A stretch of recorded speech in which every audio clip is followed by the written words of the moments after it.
All right. Enough of that. Paranormal Roundtable, everybody. How's it going out there? Everybody just doing a great job of living, right? Buddy of mine from the old days messaged me the other day, and he said that he's just struggling with living. I said, what does that mean? I'm not going to say names, but is this thing, should I push it away? Probably should. Yeah, because I have it turned pretty much all the way up. Eardrums out. Folks, my friend is struggling with wanting to leave this earth. Let's put it that way. So I had to explain to him that it's not your time. No matter what you're facing or no matter what you're looking at, you have to stay here until God tells you it's okay. And I ain't joking. And I'm not telling you this as a Christian man or a whatever, nothing. I mean, I'm telling you this as a person that cares, as a person that's lost people to suicide. I'm telling you, don't do it. Tired of living, I get it. It sucks. Things are the way they are. But you can't just leave because you don't feel like being here. He said he wouldn't. Said he was going to tough it out, stick it out. I said, yeah, that's what you got to do. Anytime you need to call me. That's all you can do, is be a friend.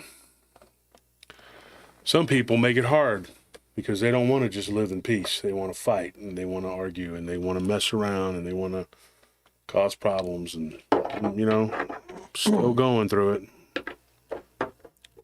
These people have turned to basically threats, extortion, whatever they want to do. It's not going to work. You're not going to extort money from me. You're not going to force me to do something. It's not going to happen. I don't care. I don't care what agency you go to. I don't give a crap. Do what you got to do. Throw the cards down. Every day it's a new attack. Every day it's a new attack. Every day, these people. There will be no peace, folks. I'm telling you right now. They just won't have it. You give them peace, and then they try to take your soul. It's not going to just... But what I'm not going to do is eat up my show talking about them like they are. They're going to talk about me because that's all they can do.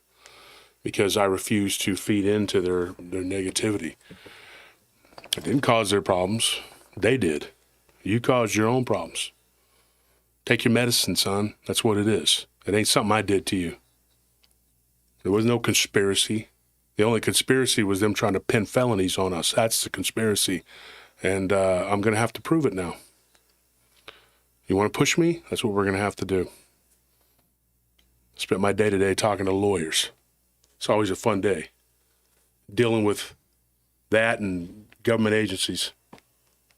Real fun. Fun day. That's always fun, isn't it? It's a blast.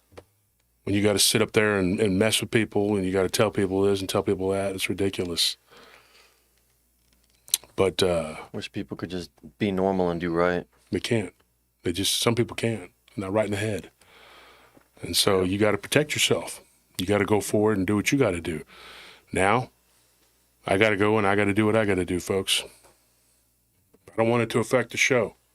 But, they're determined to make it affect my show because their shows, what do they care? Their shows, all they got is us to mess with, and then they can get people to watch. We don't need that. So a lot of people have said things. I was recording with a guy yesterday, and he started telling me that this, other person said a bunch of stuff to him, but I don't even know this person. I don't know you, lady. I don't know you. Don't even know who you are. Gave him a whole earful about me. And none of it was even correct. Just a bunch of trash talking. Oh, that Josh Turner, blah, blah, blah, blah, blah. Don't know anything about me. Don't know you and don't care to. And I know it's true because this person has said something before. And the only reason I know is because she said something before. And it was ridiculously out in left field. Getting involved in stuff she don't need to be getting involved in. Some of these people too, it's like they hate PRT and they can't tell you why. They hate us, they hate me, they hate Anthony, they hate Tony, they hate my wife, they hate all of us.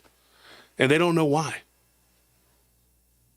It's like a sport to them or something, you know, and you tell them, like, why do you hate them? I don't know, I hate PRT and hate when people do it around me. Well, you know, for what purpose? I mean, I've had some of my friends in the field too, like, you know, ask the people too. They're like, you know, one of our friends recently, he was at a show, at a convention, and somebody came up and said, "Did you go to Josh Turner's conference?" And he's like, "Of course I did. I'm going to the next one too." "Well, I'm not going to buy your books." Then he came back and bought 2 of them.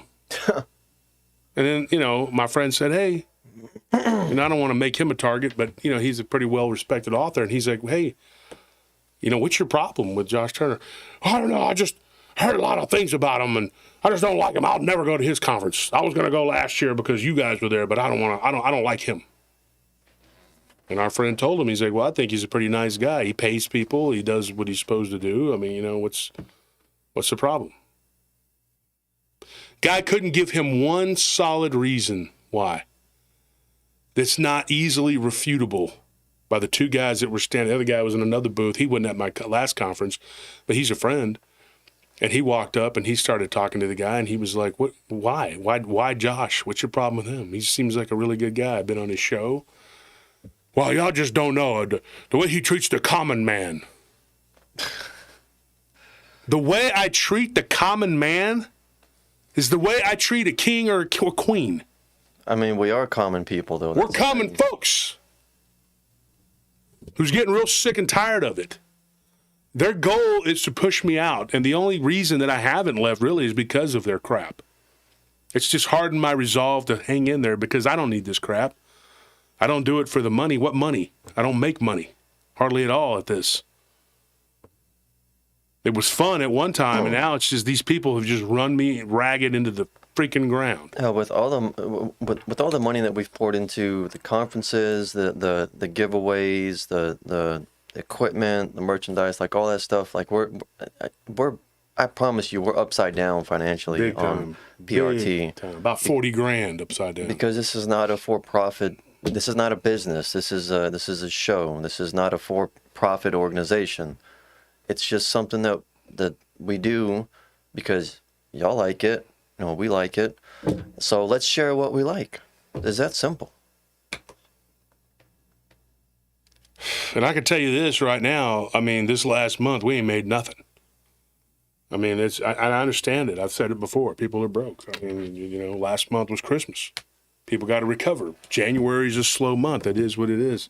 I think a lot of it is, and you were telling me this the other day, that just in general, but with my generation in particular, but in general, like a failure to communicate is like a big problem, because I think that people will have their prejudices against you, against this person, against that person, and then if you ask them, "Well, have you ever talked to them before?" "No, I just heard this and that, and he said this and he did that." "Okay, have you talked to this person? This is a human being. Have you talked to them?" And the answer is almost always no. Like and they just feel like compelled to go along with other people. Yeah, whatever the crowd who are is saying, you know, whatever. Mm-hmm.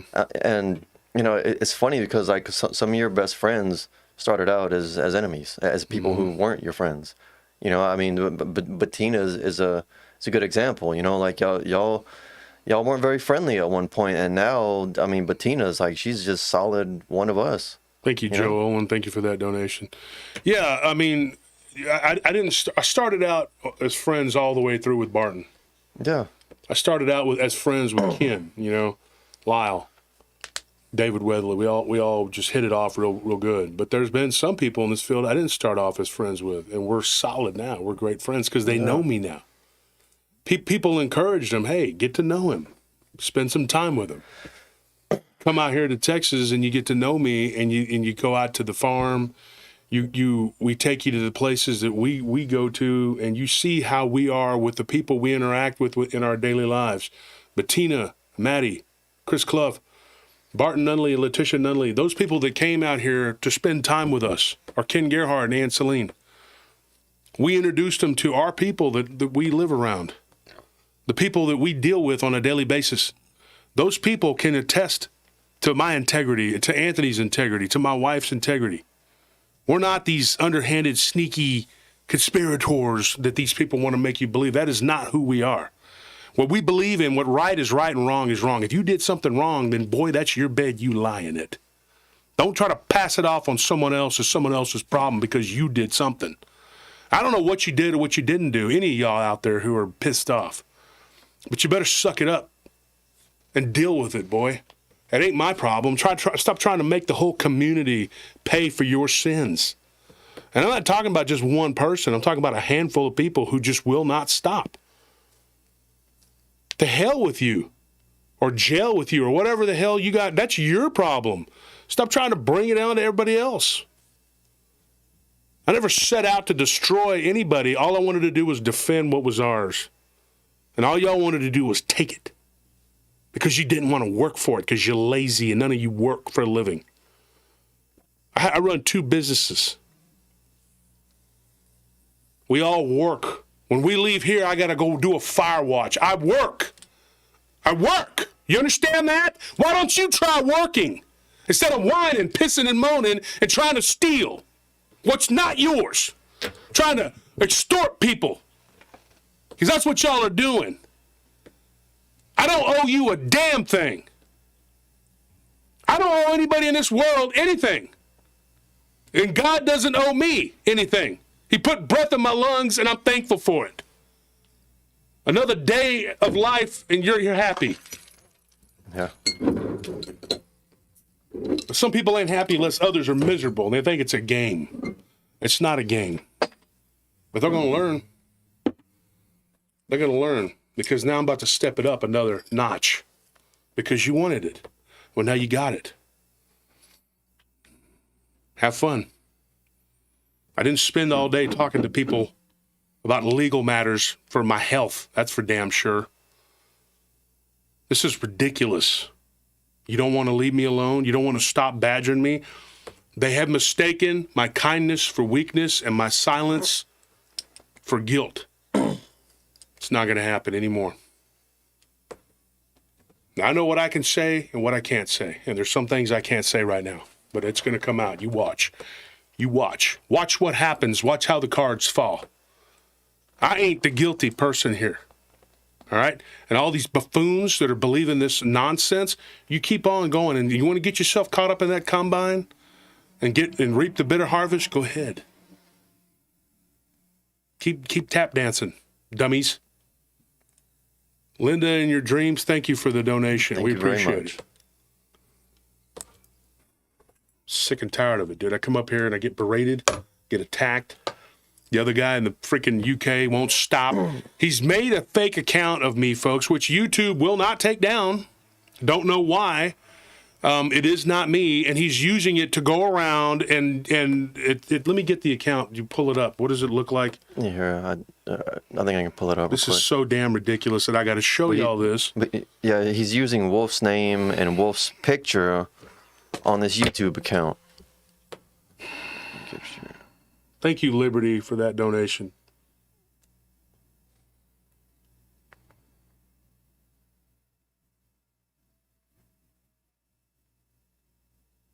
There's a link to it. Hang on.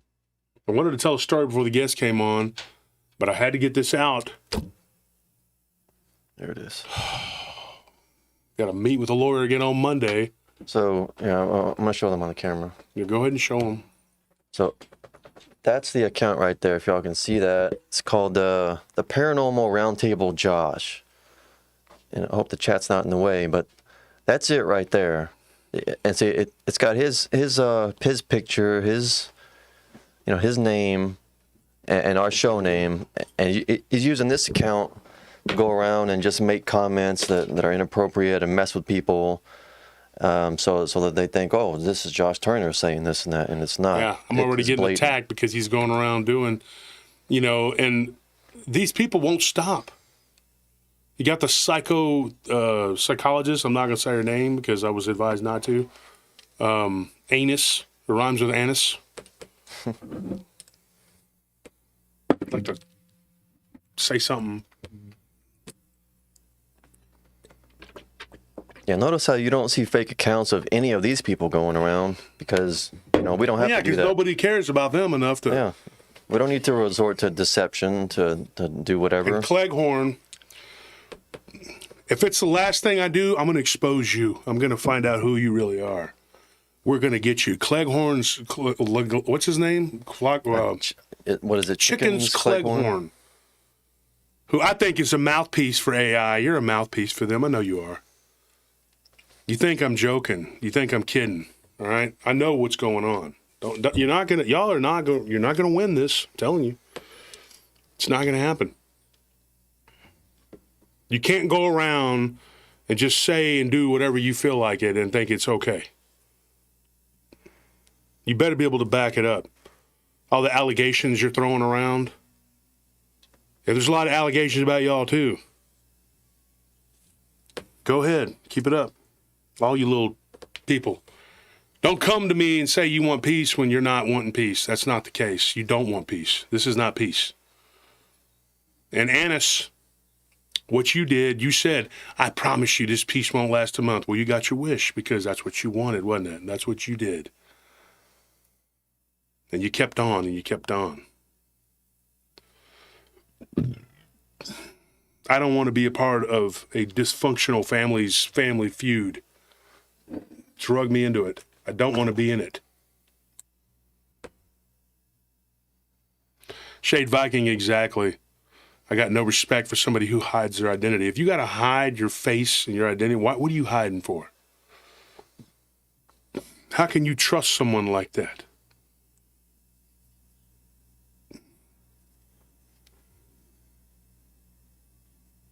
Just tired of it, man. I'm tired of getting kicked in the teeth. I come out here and I do what I do and I get attacked. I get people telling me, I had a guy message me 2 days ago. And he said, you do what you do and it's better than what everybody else does. I said, that's right. That's what you feel. That's good. That's right. That's how I have to believe.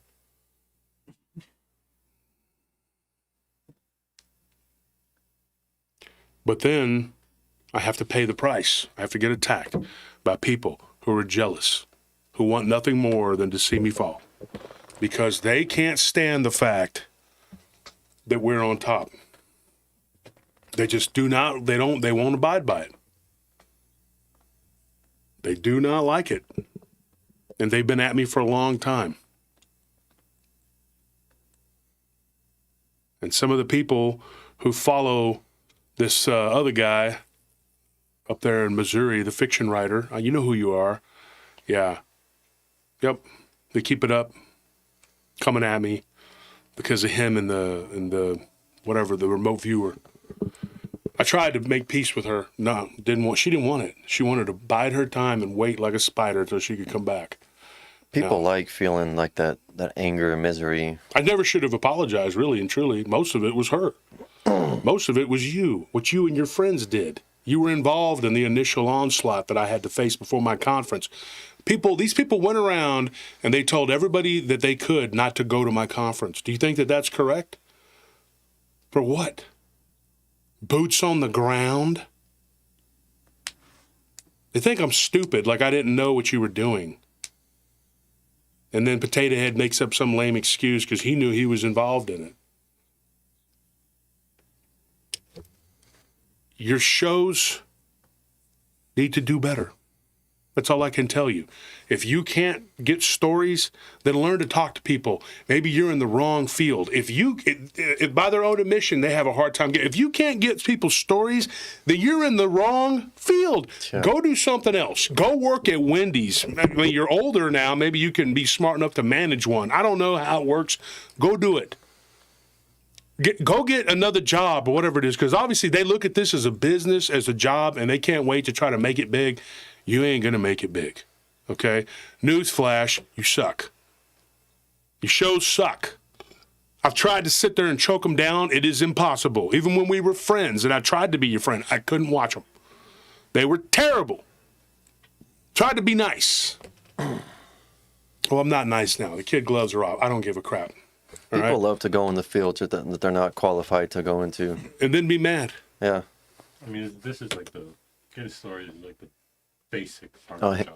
hang on. Let me turn your mic up because it's off. Go ahead. And it's up all the way, so you don't have to be right up on it. Getting stories is like the basic part of the job. That's like step one. You know, if you can't do that, then you've already failed at the job. If you're struggling at that part, then how are you supposed to get to the part where you talk to others and tell the other people those stories? Like, what do you think, Banjo? I mean, if you can't talk to people, you know, then to get their stories, then what are you doing? Like, you're in the wrong field. The bottom line is this. You guys see me do it every day. Every day, no matter where we're at, I talk to people. Yeah. And then by extension, you guys talk to people. Heck, we hired a person last night. Her last night was her first night. Yeah. I put her on a fire watch. We went out there to talk to her. She's a cleaning person. She has a cleaning business. She's only going to work with us part-time. But it's slow right now.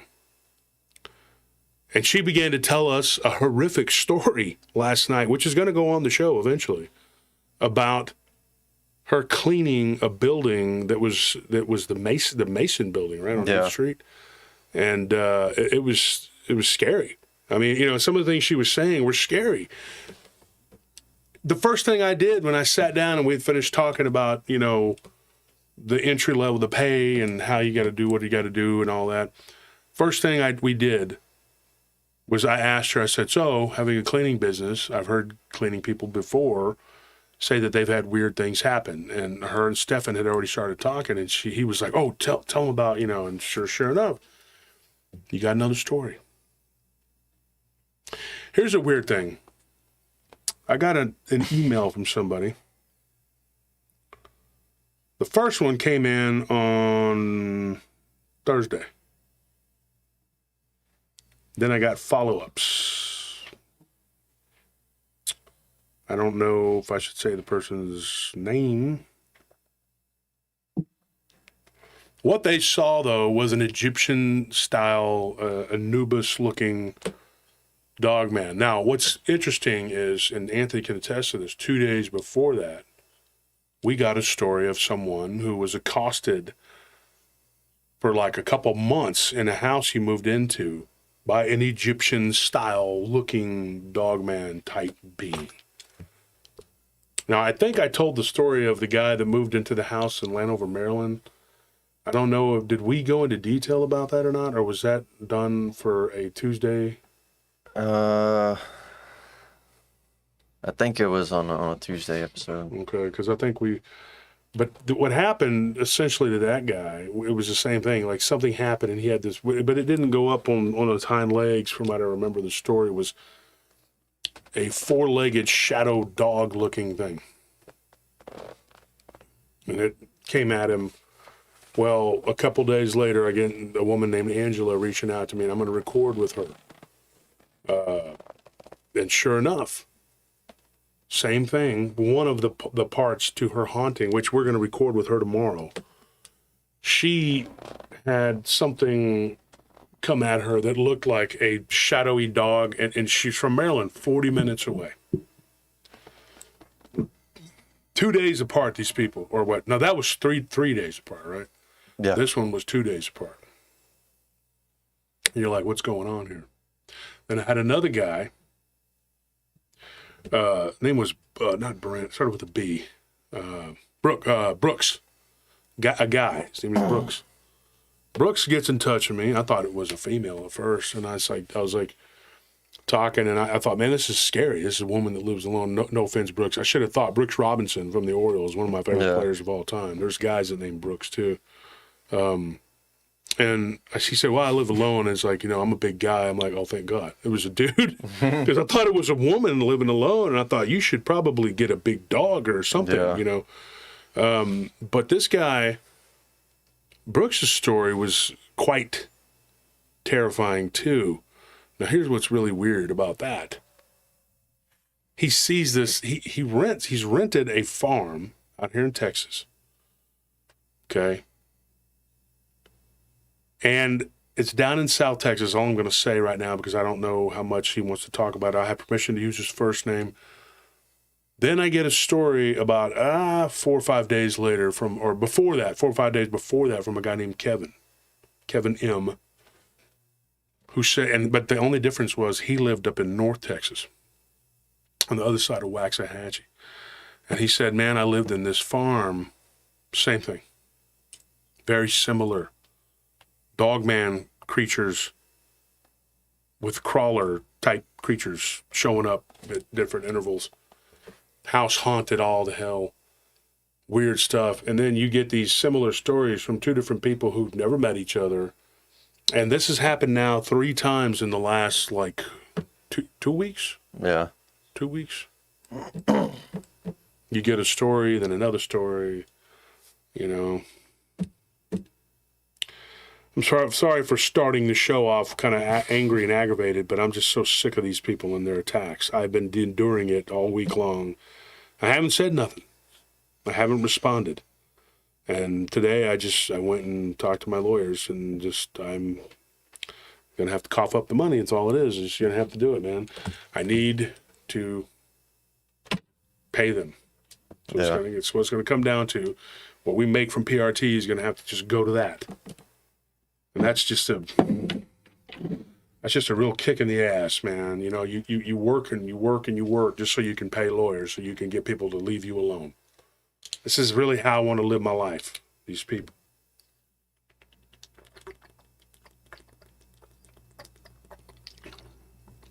But they're not going to stop. You try asking nicely and it just falls on deaf ears. And then they think, oh, you're weak. You're just a punk.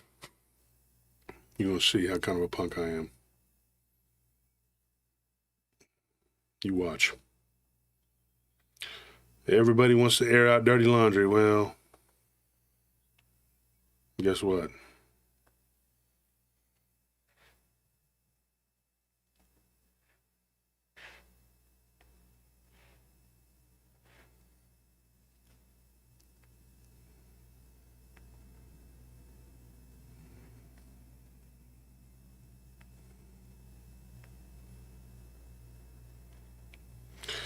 So, I got a guy that sent me an email, and I want to read it real quick. His name is Michael. And it doesn't say his last name, so I'm going to read it. And he says, Josh, I truly appreciate what you do, and I understand you're a unique individual and have your own way of doing things. Again, I appreciate. Look, for what it's worth, I began listening to you when I heard you on Blank's show about the Hernandez Ranch. It was months later when you launched your own gig, and I'm happy for you and have been kind of listening ever since. The reason I say kind of is because your whole intro is just painful. 5 to 7 minutes of plugging everyone and everything, and it is just bamboo up the fingernails. I skip 5 to 7 minutes ahead on every video I listen to avoid this, so I just can't take it. You can, he says in capital letters, do this in another way that does not come across this way. It's your show, and yes, you get to do it the way you want, but I have to tell you, I'm not the only one. If you just got into it and told stories and cut out some of the musings and sometimes funny jokes and get to the meat and potatoes, I think you would gain much more traction. Many individuals don't have a long attention span, and YouTube is making the span less and less. If you got to it sooner and plugged your show and other projects in the middle or the end of the show, I think you would do much better for your channel. Again, I love and respect you, and I mean no ill will. I just want you to succeed. This is my 2 cents, and blah, blah, blah. And then he leaves me all of his information. And thank you for that constructive criticism. See, if you want to criticize me, go ahead. And I read it on the air. But I really can't change that because we're not going to go into the middle of the show when we're talking about all this stuff and go, oh, hold on. All right, I got to talk about some stuff. We're going to talk about the Patreon now. That's next. We're going to talk about the Patreon now, whether y'all want to hear it or not. Folks, this is, and on top of that, you got to put up with commercials and stuff that we don't even have control over half the time. Yeah, I mean, that's kind of why we do it at the beginning of the show, and you kind of gave the solution yourself, which was that you skip 5 to 10 minutes. Like, if that's what you want to do, we put it all at the beginning so that those who can watch it and want to find our stuff can watch it, and those who just want to skip it, they can skip it. I mean, I think Well, It's also here's for people who just come into the show cold and have never heard of seeing us. never heard it before, and it's important to us to shout out like all the channels that have helped us, that have been our friends. I mean, like we have to help lift each other up. Give a shout out. Say, hey, go check out this person. Go check out that person. Yeah, because it's similar content, and if you're gonna like what we do, then you'll love what they do as well. Yeah. yeah.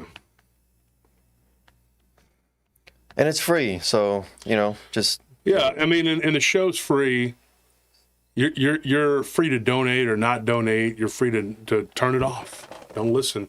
I will say this, Michael, with all due respect, and this ain't being funny or whatever. I'm not going to stop making jokes.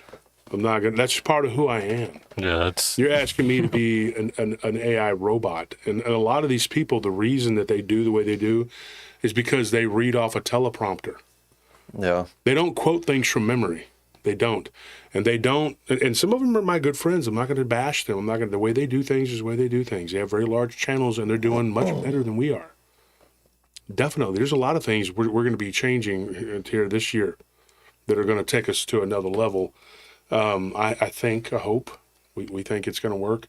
But there are certain things I'm just not going to change, because then that takes away the flavor of the show, and it becomes something that's not who I am. That's not what I am.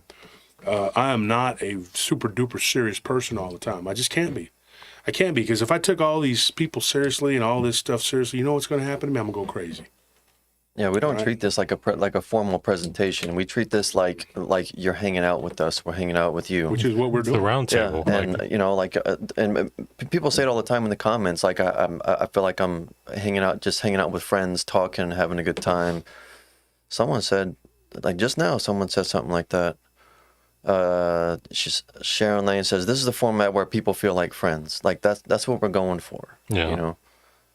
We're not trying to give you like a PowerPoint presentation. That's not what this is. If that's what you're expecting, then I understand why you're disappointed, but you need to change your expectations." Well, and there are a lot of people. Michael is right about one thing. There are a lot of people who want me to just tell stories, machine gun style, and then go on. They just want to bam, bam, bam, bam, and then that's it. You don't say anything else. I mean, they tell me that all the time, and I tell them, not only do the people who give us these stories tell us that they like the way we tell it, because it's like a real person telling it and not somebody that's just reading, sitting there, doing, seeing them do it. I mean, one of my dear friends has a very large channel. I love him to death. He's a great guy. But by his own admission, he sits there and reads, and he tries to make it look like he's not. And he doesn't have a lot of control over being a personality. He can't really be a personality. Yeah. And he wants to try to figure out a way to change that. He's got a huge channel, man. A lot of people. I mean, the proof is in the pudding also, because Miguel Garrett, thank you for that donation. Before you say that, hold that. Yeah, go ahead. Let's Tyler, thank you for that donation. Donations have been few and far between in the last few shows, and so anybody that donates, I definitely want to read it. Love you, Josh, Anthony, and Tony, and all you, the paratroopers. All the paratroopers. Can't wait for my zip-up hoodie and shirt to get here. Strong. Thank you, Britta. Okay. Thank you for that donation. Everybody who donated, we appreciate it. It has been slow for y'all. It's been slow for us. Don't feel obligated. I get it. I've said it before, and I'll say it again. Christmas you got to recover. Believe me. Yeah. We're still recovering from Christmas. We should be rolling in the dough as much, but what we did, and I'm not touting myself like, oh, I'm a good guy, but I did what I was supposed to do, and I took care of the people. It's more than I can say for my detractors who are over there trying to extort. Sure. Go work for it. I got one word, job. Okay? It's called a job. Okay? This shouldn't be your job. If you're dependent on this to pay for your bills, you got something wrong. You need to try to do something. Especially if you are struggling at the very beginning of the steps. It's ridiculous. I had somebody reach out to me, no offense to this person. They have a YouTube channel with about 300 people. They said, how do I make money from T-shirts? I said, you don't. It was as simple as that. I don't know what they're doing now. That was about 3 months ago. They haven't talked to me. It's like they're mad or something. Well, you know what? I don't make money from T-shirts. we don't sell enough T-shirts to make money from it. We had a marketing person that we had talked to, and she told us to stop giving T-shirts away and so that people would buy them. Well, we didn't do that. We didn't stop the giveaways because of her advice. We had to stop the giveaways because of the bullcrap, because of the lies being told by people saying, oh, well, they got my address. Well, one person in particular, they got my address and did a home invasion. Yeah, right, lady. Yeah, we got nothing better to do but go up to, well, I don't even know what state she's in. Whatever state you're in up there in the middle of nowhere and attack you and your family in a home invasion. And then she persisted with the bull crap, saying for months that we did that. Yeah, sure. I'm going to go drive up there, which I think is like 1,100 miles or 1,200 miles or some crap. We looked it up. I was like, how far away is that? Nobody's going to do that unless they're an idiot that's got time. Who has time to leave to go out of state to go kick in someone's door? Even if I was that morally bankrupt, which I'm not, you have nothing that I want. Nothing. I don't want to be around you in person, I can tell you that. But we have jobs once again. You know, we got jobs. We got to run things and do things. Remember, I'm on the border making money laundering or whatever it is they accuse me of too. They said you were using this channel to money launder, and we're doing things on the border. I did everything. I got hair plugs, every possible bad thing in the entire world, Nazi, communist, whatever you could think of. Y'all have accused me of it. It's been libel and slander out the wazoo. So our lawyers have a stack of crap to go through, and it's going to take a while. Yeah, I just heard that you grabbed a bunch of stones and snapped and wiped out half the universe as well. Yeah, I snapped. Oh, yeah. You got a fancy glove. Yeah, that's what the rings are. They're infinity gauntlet. So this person decided to mess it up for everybody, so I was advised to stop temporarily with the giveaways, and we had to do that. And then against advice, I wanted to start it back up. We have still kept our commitment to the Patreon because we feel like if you're paying anywhere from $30 to $50 for a Patreon every month, we can probably trust you. But I've had to stop accepting friend requests because of all the fake accounts that these people made, all these knockoff accounts. They cloned and made fake accounts of our friends. I couldn't even get my friends. I couldn't talk to my friends because I didn't know who they were or where they were real. Thank you, Mimi P. She says, Josh, you do you. That's why we are all here. Thank you for that donation. I appreciate it. And if you're who I think you are, you've been around for a while with us. Yeah. I'm going to tell you right now, I'm real just sick and tired of it. Today, I actually, folks, and I'm not going to do it. I don't know what the future is going to hold. I don't know what the future holds. I don't think. But today, I laid there in bed when I woke up, and I usually just get up out of bed and hit the ground running. After I say my quick prayer, I say a small prayer, then we say a bigger one later. But I just said my prayer, but then I just laid there.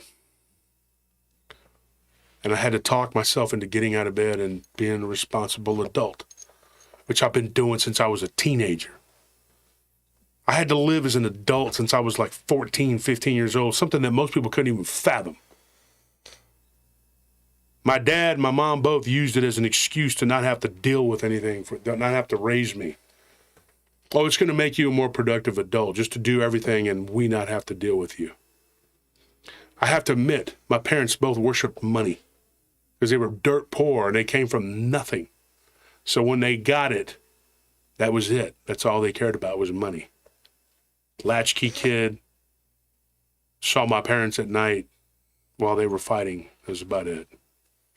Most parents, when their parents divorced, you're upset and you're heartbroken. I was praising God because I was sick and tired of them fighting and me having to be in the middle of it and thinking at some point one of them's going to kill the other one.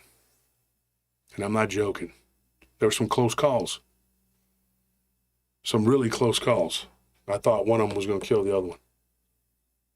You have no idea what I've been through. So when they split up, it was a blessing. I was so glad. But then I got forced to choose. I chose to go live with my dad because I was terrified of him and I didn't know what he might do if I didn't go live with him. And then my mother took it as an affront to her, so then that became a source of contention for the rest of my life. I was a traitor to her. because they act like children. You know why? Because that generation, they didn't grow up. No. It was all about me. Me. That's all it was. I know a lot of boomers that are good people. A lot of them are my listeners. But by the same token, I know a lot that aren't. I watched them be handed the best economy in the world and run it into the damn ground and then blame us. But that ain't no excuse because the millennials are always pointing at that. Shut up. Shut your mouth. What have you done? You both rode our backs to the finish line, so shut up. I've worked 2-3 jobs my whole life. I've always had to have 3 or 4 sources of income. Why? Because it was instilled in me. But I still managed to do the right thing and not screw people around. There's not a big old thing about me, not paying people, screwing people around, doing whatever. But I know a lot of people who do that. And these wars, these people start on here on YouTube. You think this is my first rodeo? Dealing with unscrupulous and immoral people? No. This has been going on for a long time. I had to deal with it in the security industry. I had to deal with it in the club business. Got out of the club business because it was dirty and there was a bunch of trashy, scummy people. You want to go see money laundering? Go look at the people that do that crap. Go look at them. Not all of them. I know a lot of good people that do it. But you're going to get the ick on you. Believe me. So I go to this other field, and there's a bunch of unscrupulous, trashy-ass people, and I told them the same thing. I said, why don't you go do the club business? That's where you belong, because you don't belong upholding the law. I can tell you that. So this ain't my first rodeo, and then I come into this field for fun. For fun. And you get attacked left and right. Tell you the truth, folks. They are people who do a bad job. They are not good at what they do. They can't hold a candle to what we do. They can't hold a candle to what Barton does. Or any of these other channels that I'm really good friends with. They can't hold a candle to them. They can't hold a candle to us. So what they got to do? Make up lies and slander and say the most outlandish things that come into their little pea brains instead of just focusing on their channels and doing what they could be doing, which is like doing a good job. They don't want that. They want something for nothing. Well, let me tell you something, son. That ain't how the world works. You ain't going to get something for nothing. Every once in a while, some poor bastard will win the lottery.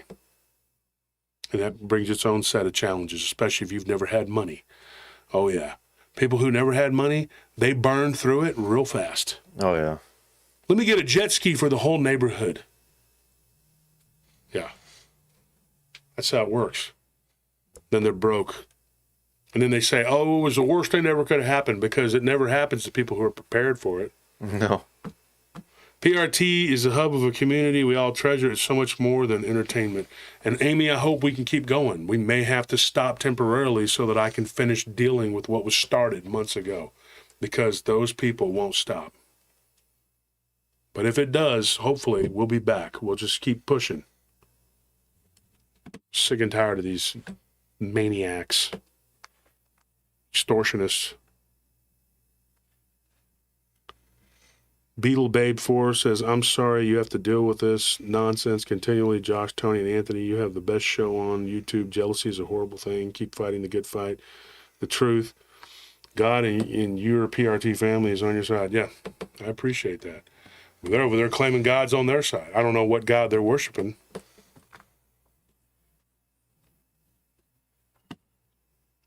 But thank you for everybody that donated. I feel like people care. I mean, it makes me feel like people actually care. I'm starting to wonder if people didn't give a crap.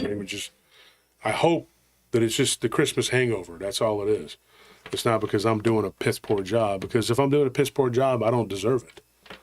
I don't need to be, and maybe this guy that sent me this message, maybe he's right. I don't know. Well, think about it. I do read people's emails. Anthony, you know, Tony, y'all know that. I spend hours looking at people's emails. Oh, yeah. Mm-hmm.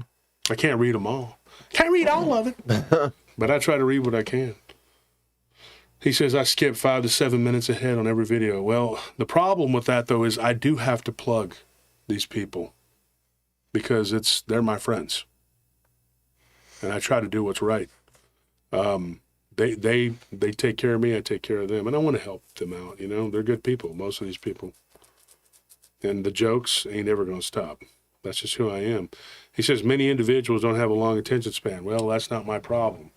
And if I was here just trying to do it for the money, I try to adjust just so we could maximize profits, but that's not who I am. And folks, this is Ty Cobb, just so you know. Yeah, it's a cool shirt.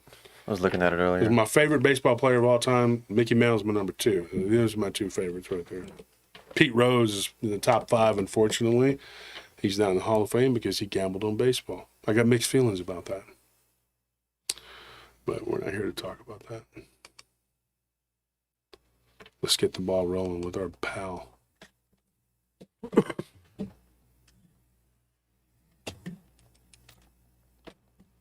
Fingers hurting all day long, man. I feel like I bent it. I did something to it. Woke up and I was like, finger was like, literally. Work out last night? No, I did, but it was legs. Oh. But I woke up and my finger, I had to I couldn't move it. It was stiff and it was like this, sticking out. And so I looked at it and I said, oh my gosh, my finger's out of place. And I had to, just did it again. Huh. I had to pop it back in place. Let me show y'all something, folks. I don't know if I've shown you this before, but I'll show it to you right now.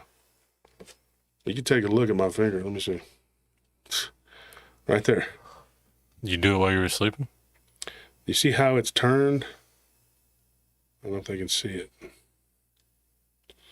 I mean, if you scrutinize it, you can see it. Yeah. I don't know if people know. I mean, my fingers have been busted up pretty bad. And so you won't. Let me take the razor off real quick so you can get a better look at my fingers. Take a look at my fingers. Do you see this one? It looks horrible. It's like rotated or something. Yeah, it's rotated. And then this one, it's curved. It's bent because it's been broken. And then my knuckle is depressed right there. It's been busted. I've had a boxer's fracture. It's just one of those things, man. My dad said, by the time you're 40, you're going to have arthritis in your hands. I don't. But I probably should. I mean, as much as I've damaged my fingers. I don't have real big fingers for a big dude. I got small hands. But, you know, there's a lot of great fighters with small hands because it's like, you know, take a hammer, a mallet, hitting something, it hurts. But if you take a ball pen, so more pounds per square inch, the pressure going into it from a smaller hand, a lot of great boxers have that, and that's a good thing. Two Shadows, thank you for that donation. He says, I feel like I'm actually sitting with you all. I always have enjoyed the banter and enjoyed chatting with you guys. You aren't plastic. Yeah, and some of these people, you know, when they go on air, you know, they sit there and they're just like, like Missouri guy. He's like, hey, babe, today we have a guest who's going to talk about physical Dogman and physical Bigfoot. And if they don't, then I'm going to stare at them with beady eyes and glasses and blah, blah, blah, blah, blah, blah. And your stupid hat I always wear for no reason. And go Jets. Shut up. For what? You live in Missouri. Shut up. Idiot. And nobody... I fall asleep every time. Yeah. I was like, man, I can't get through this, man. I'm trying to be nice, but, you know, the whole time he's against me. Like it's your fault that they suck. Hello. Hey, Stetson, how you doing, man? I'm good. How you doing, Josh? I'm good, brother. I'm good. You surviving? Oh, yeah, I'm hanging in there. Been busted up a little bit by some bulls and some fights, but we're here. Yeah. And Stetson, you're an amazing guy. And I'll tell you this, you are an MMA fighter and you're a bull rider. Yes, sir. I thought that was a hell of a combination to have as a guest. I thought, you know, this would be a great guest. And you've had something supernatural happen to you that I think people need to hear about.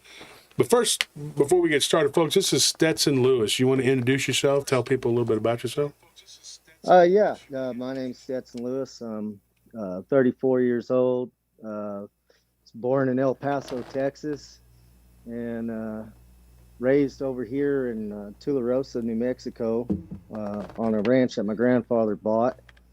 He came up from San Antonio in the mid 80s and bought a ranch over here and everything, and pretty much been here my whole life, and just cowboying and everything. Yeah. And it's something I know a little bit about because, you know, the MMA thing and the bull riding thing. Now, I've never rode a bull. I've gotten in the octagon, I've gotten in the ring, and I've thrown hands, but not rode a bull before. I'm too big. I think if one of them knocked me off, I'd probably break every bone in my body. But I love to go watch the bull riding. And so how long you been riding bulls? Pretty much all my life. I was raised in it. My dad's dad got a scholarship to Sul Ross University. Oh, yeah, out in Alpine. Yes, sir. He was a 5-event man. He pretty much did everything besides barrel racing in the rodeo arena. And my dad rode saddle bronc horses and bulls. And calf rope? Yeah, well, I got a cousin that is a world champion calf roper. Has been to the NFR quite a few times, Brent Lewis. Oh, wow, and, yeah. So got a lot of family on my dad's side that did it. And on my mom's side of the family, they were either lawmen or cowboys. My grandfather was a Texas Ranger for a while, and wow. then he became a constable for the city of El Paso. And he is the only lawman to die with his badge on without being killed in the line of duty and everything. So they let him go out with his badge on whenever he developed esophageal cancer and passed away from that. And wow. everything. So it's a pretty cool respect thing that the law enforcement agency had for him on that. So yes, sir. Just grew up riding bulls and being a cowboy, and you know, with that kind of life, you get in scraps and stuff like that too. There's been plenty of scraps behind the buck and shoots or behind the trailers and everything, you know. So I got into mixed martial arts when I was about 17, and took my first cage fight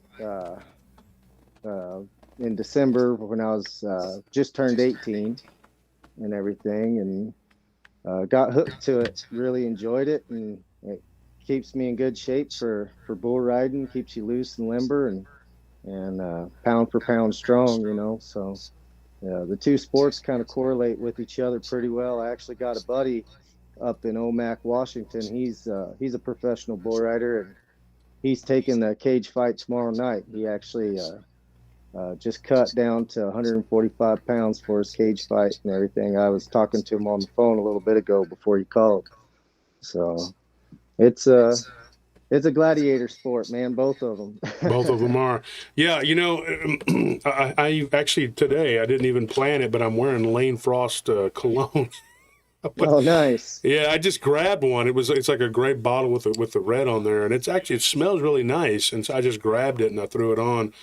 I wear another one called Outlaw and another one called Cowboy, and those are really good. I mean, they are really good. I have a lot of different colognes I wear, but my wife really likes those. And we have a friend, Mike Sealer, who's our insurance agent, and he does bull riding events all the time. And we actually got a twofer. We went out to Belton to watch the bull ride, and it was what was those guys' names from Brazil? The two boys, Ciego. Oh, yeah, Ciego, and there was what are their one. last names? Shouldn't be hard to look them up because they're like pros. number 7 and 8 in the world. You know, there are a couple of guys from Brazil, and they won, but they were both their brothers. And so we went out there to watch him because he had a pretty good card set up, and there was a lot of really good events. And then we went out and we investigated a Dogman sighting in that area. So it was pretty cool, yeah. That whole the whole thing to me is one of my favorite. I love to go watch the bull riding and just relax and whatever, and just thank God that I'm not out there doing it. But you guys, man, I got a lot of respect for you guys that do it. When I was a kid, I was out in Big Springs, and there were a couple cowboys, like you said, and I watched these two guys. I don't know. I don't remember. I don't think they were bull riders, but they got into a fight right out there behind the chutes, and they were just punching each other and blooding each other up. And then one of them took off his belt buckle and hit the other one, and then everybody grabbed him and they said, we don't use belt buckles, And the one boy's belt buckle was bigger. He says, well, your belt buckle's bigger than mine. He goes, and you need to win more. I whooped your ass with it. And I just remember being an 8-year-old kid watching my grandpa. My grandpa was always at the rodeos every chance he got. If he wasn't carrying a load or doing whatever, selling livestock, he was at the rodeos. And I grew up going to the rodeos. And my cousin, Donnie, was a bull rider and also a rodeo clown for years. And now his sons are calf ropers, and they're going on the circuit, and my stepmother, who I'm not real good friends with, but she was a barrel rider, and I got to go to rodeos for that too. And so I spent a lot of time in the rodeos and watching, and I know all about it. Growing up in Texas, it's just something, I mean, if you're a true Texan, you have to have been to the rodeo a few times, or you ain't a true Texan definitely. to me. Definitely. Yeah, even though you're from Tularosa, I mean, that's still a nice area. It's still Yeah, there's, rodeo was pretty prevalent in the 90s and 2000s over here and stuff, and it kind of died off over the years around this area and everything. But I went to college in Odessa, Texas, and rodeoed in Odessa, Texas, and it was a lot of fun going over there, And when you started, now you're 34 years old. Like most people, I mean, most bull riders don't go beyond 30. I mean, about late 20s, 30. They're about retired because it's so hard on the body. How are you keep going? I mean, how do you keep yourself going? Man, I stay physically fit and active. I'm in the gym a lot, training. Yeah, and stuff, you look it. And that's really the secret, is staying active and living a healthy lifestyle, as healthy as you can. It's not really about drinking beer and chasing wild women anymore, especially with the caliber of bulls that they have these days. Mm-hmm. The breeding programs are ridiculous. Ridiculous, dude. Yeah. It's like they're trying to kill people. They're like, look at this bull. He ate 2 children before he came out. Let's see if this guy can you ride him? Yeah. Good grief, exactly. man. I mean, they are brutal. Yeah, they're definitely really breeding them to buck, and the American Buck and Bull Incorporation started that in the mid 2000s, and it's really taken off now. And so yeah, you got to be an athlete if you're going to be a bull rider these days. Like, you definitely got to be an athlete and everything. So like I've got quite a few friends that are in the PBR. Andrew Alvidrez, he's one of them, and I mean, that kid is insanely in great shape, and I mean, he's always, when we're on the road, he's hitting the gym. It doesn't matter, but that's what it takes to be able to compete at that level. Yeah, and let me ask you one more question before we get started with what you had to tell us here. To you, between MMA and bull riding, what's harder? Like, what do you think is more? And that's a weird question because it's hard to compare the two. But what gives you more, like not fear, because you don't seem like a fearful guy, but when you get into that arena, either way, what do you think? Man, this is going to be bad, or something. Do you ever get that feeling? Somewhat, yeah. I mean, I guess I've kind of experienced it in both sports. I've been in the cage before where I fought a dude that was, tougher than a old leather boot, and it seemed like every time I hit him, it didn't do nothing to him. And man, he was trying to smash my face into refried beans, So and I've had bulls before too, where I was kind of like, oh man, I better give this sucker my best shot, you know, because he's going to give it to me. But you know, both of them, they're both very tough in their own right. Yeah, there's more injuries. You know, I broke more bones riding bulls than I have fighting Oh hell and yeah! everything. Like Imagine. I've broken fingers and knuckles and things like that fighting, and broke my nose and stuff. But I've I broke my neck, my back, both my Hmm. elbows. Broke uh, you know, several ribs on my left side, punctured lung, uh, collapsed the liver, or lacerated the liver, collapsed the lung, broke my jaw twice. Mm-mm. Riding bulls, dislocated my shoulders plenty of times, and you know, so it's when you get hit by a bull, it's like getting hit by a Volkswagen, you know. Hmm.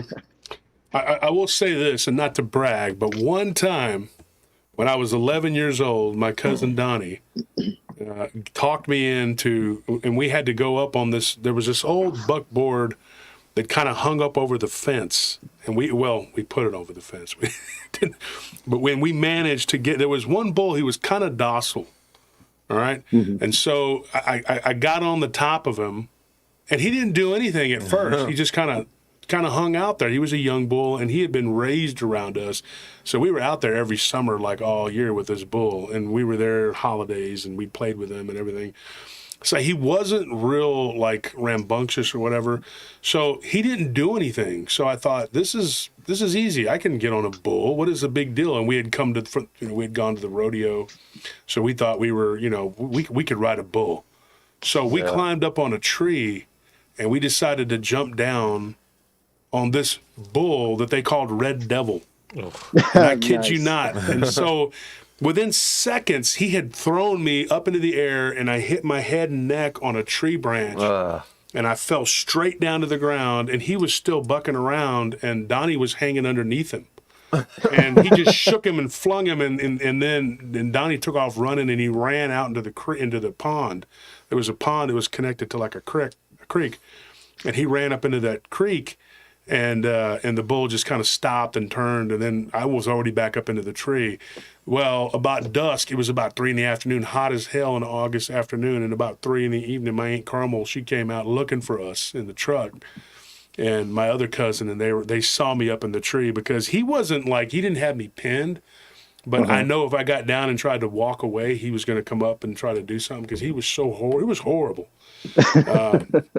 He was a big old mean bastard, dude. And there was another one too. I tried to get on a Charlemagne one time, and he wasn't having it. And I said, I'm good. I'm not ever. So I couldn't even get on him. But I will say this: I did get on a bull. Okay, so There not to you brag. go. There you I go. mean, no offense, but like y'all do make it look easy.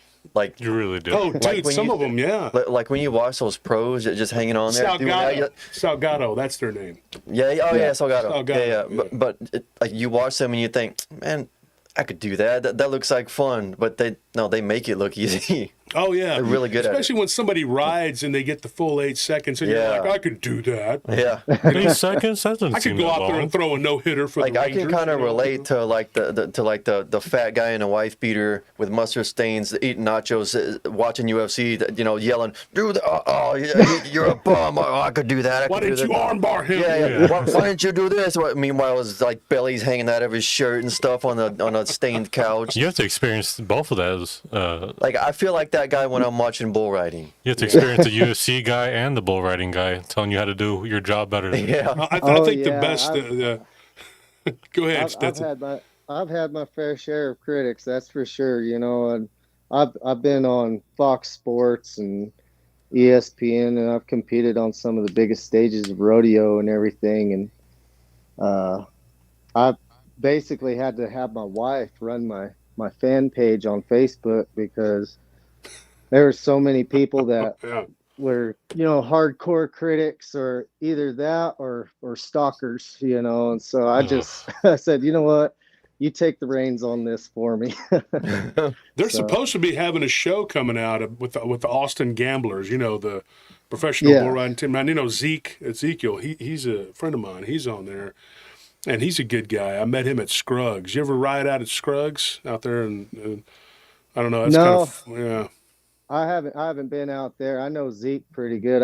I've rodeoed with Zeke and stuff right before he got up in the Built Ford Tough or Unleash the Beast tour and Yeah. everything. And I'm a little older than those guys and everything. So like when I was at my peak prime, they were still youngsters and everything. So I kind of took a step back just a little bit. I got hurt really bad a few years ago. I almost died. I was in the practice pen and I had a bull jerk me down and he ran his horn under my vest and he Mm.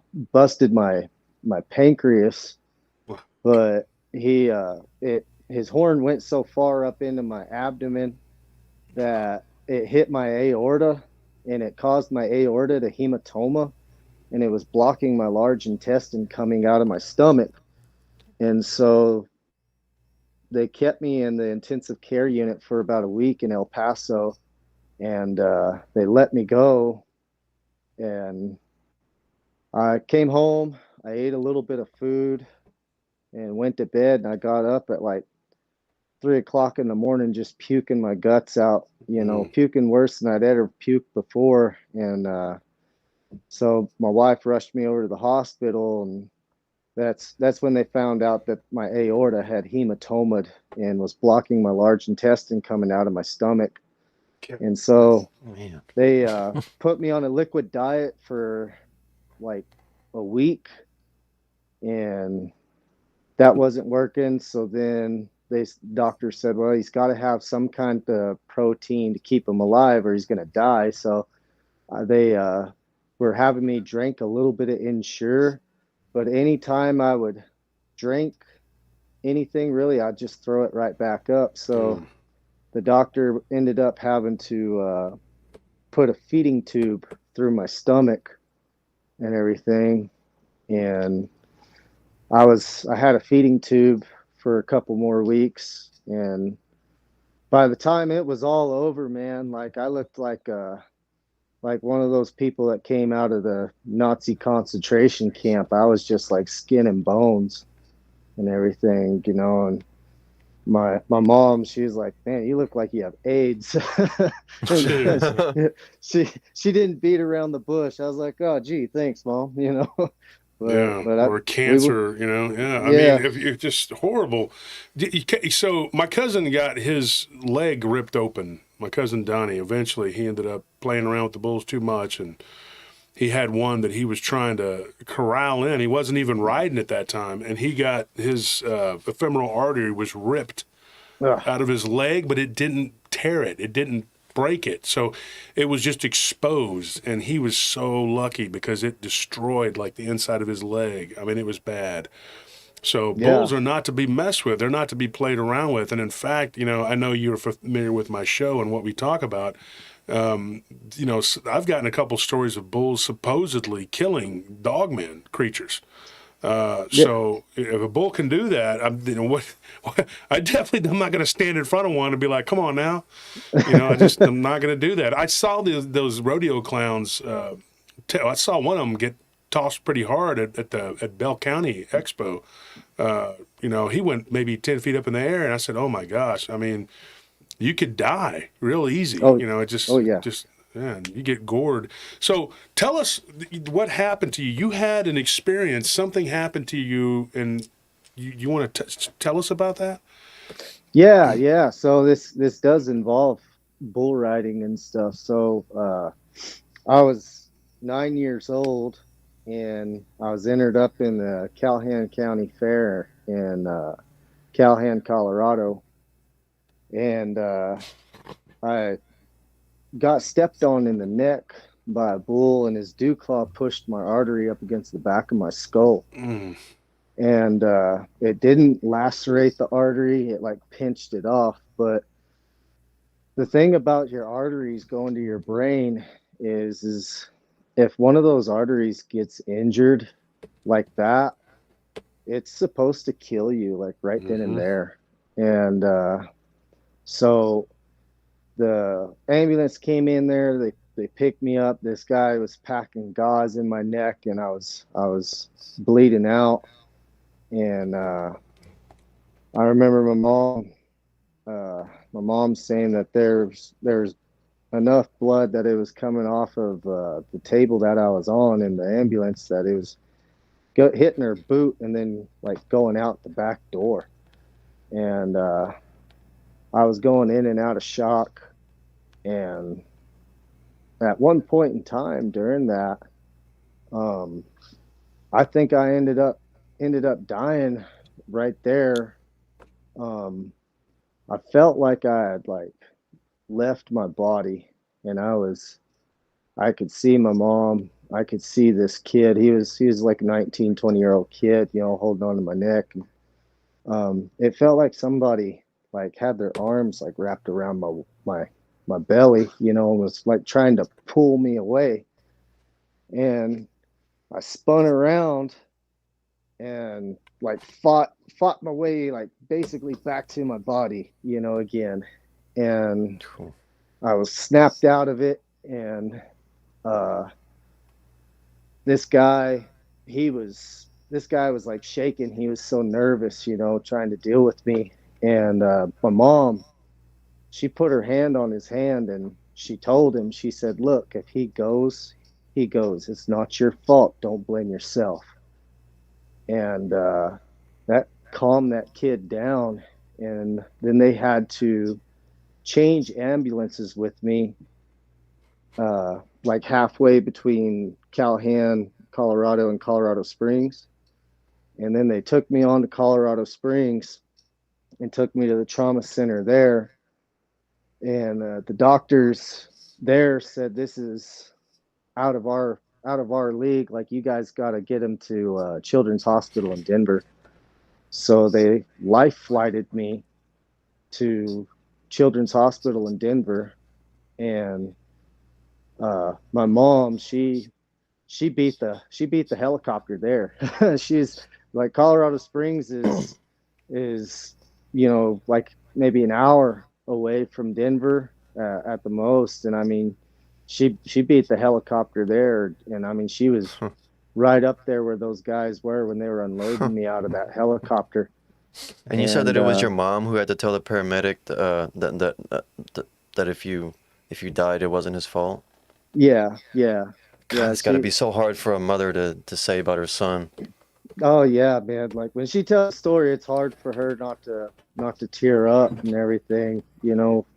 Yeah. But It's no she wonder didn't she want beat that. the helicopter. Go ahead. Yeah. Sorry. Yeah, she didn't want that kid to blame himself if I ended up, you know, dying and stuff, because there's really nothing they could do. You know, they were just trying to rush me to the hospital as fast as they could, you know. Yeah. But yeah, they got me to Children's Hospital in Denver, and well, usually what happens is when somebody is dying from a traumatic injury like that, is like they start like shaking uncontrollably. They call it death shakes or death rattles. Mm-hmm. And that's what I was doing. I was having death rattles and stuff. And my mom walked over to me while in the room that they were at, and this nurse tried to stop her, you know, but my mom just like pushed her out of the way. And she put her face next to my face, and she was talking to me and kissing me on the cheek and talking to me, and she got my body to settle down and everything. I don't remember that, but this is what she has told me over the years, what has happened and everything. And so anyway, she got my body to settle down and everything. And then the doctors, they ended up getting in touch with several doctors from different parts of the world and flew them in that night to see me. And so when those guys came in to see me, they stuck an angiogram in my groin and like ran it up my groin past my heart to my neck to see what was going on and everything. And that's when I died. And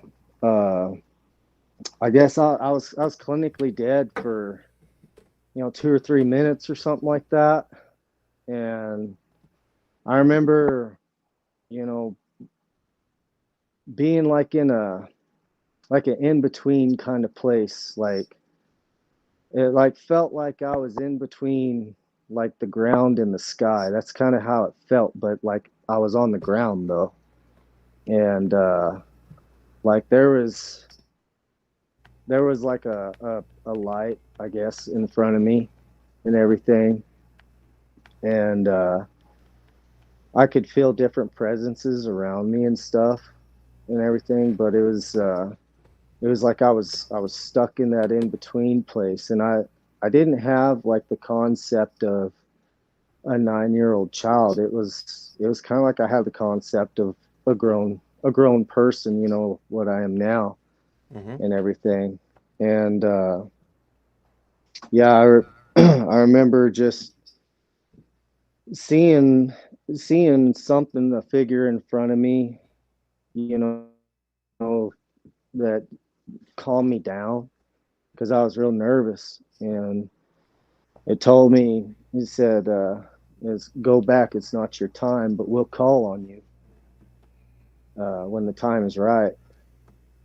And but it wasn't like a conversation that you have with a person standing in front of you where you see their mouth move and stuff like that. It was like telepathic. Like I already knew what this person was going to say to me, basically.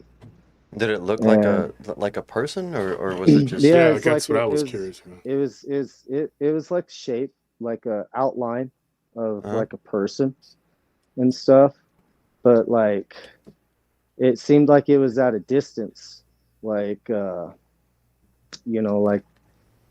if you're standing on one side of a yard and you look over at your buddy and your buddy's talking to you from the other side of a yard kind of thing, like that's Yeah. kind of how it was. um I didn't see any of my dead family members or anything like that, or there was no golden gates and clouds and stuff like that. It was at first it was scary as hell, like I didn't know where the heck I was, and it just being in a void, this place that was a void, and looking around, and then seeing this individual in front of me. And but like whenever the I looked at this individual, like all my fear, everything left. Like I felt calm, and I felt at peace. And I remember at one point I said, I don't want to die. And and it said it's okay. It said you're okay. And then it said just you go back. It's not your time. We'll call on you when the time is right. And then I woke up in the ICU unit in Children's Hospital. And yeah, man, like experiencing that has basically kind of put a different light on me at a young age. I had a different perspective on life and everything. And well, I guess one of the biggest things is I try to be the kind of person that I try to treat people the way I'd like to be treated and stuff, and I try not to stay angry at people and stuff like that, because I mean, we're all going to die, and why go out being angry, So Yeah. I try to be that kind of person and everything, and heck, even even my fights that I've had with people and stuff, I'll go grab a beer with them afterwards and joke and shoot the shit with them, like this life can be over so freaking fast, and Mm-hmm. people don't realize it. We get caught up in the rat race, and and everything, Yeah. and we just And don't then, know, you and then know. when it ends, none of that stuff matters. Yeah, Yeah, it ain't gonna matter. Forgiveness and love. That's what I tell people, and people that are, do bad. And I had to talk to somebody the other day that was talking a little bit crazy and wanting to do something, and I said, dude, you cannot take your life into your own hands. It's not for yours to give or take. It's no one yeah, else's either. It's for the Father. And I tell people, like at the end, because he asked me this question. He said, at the end, what do I think it is?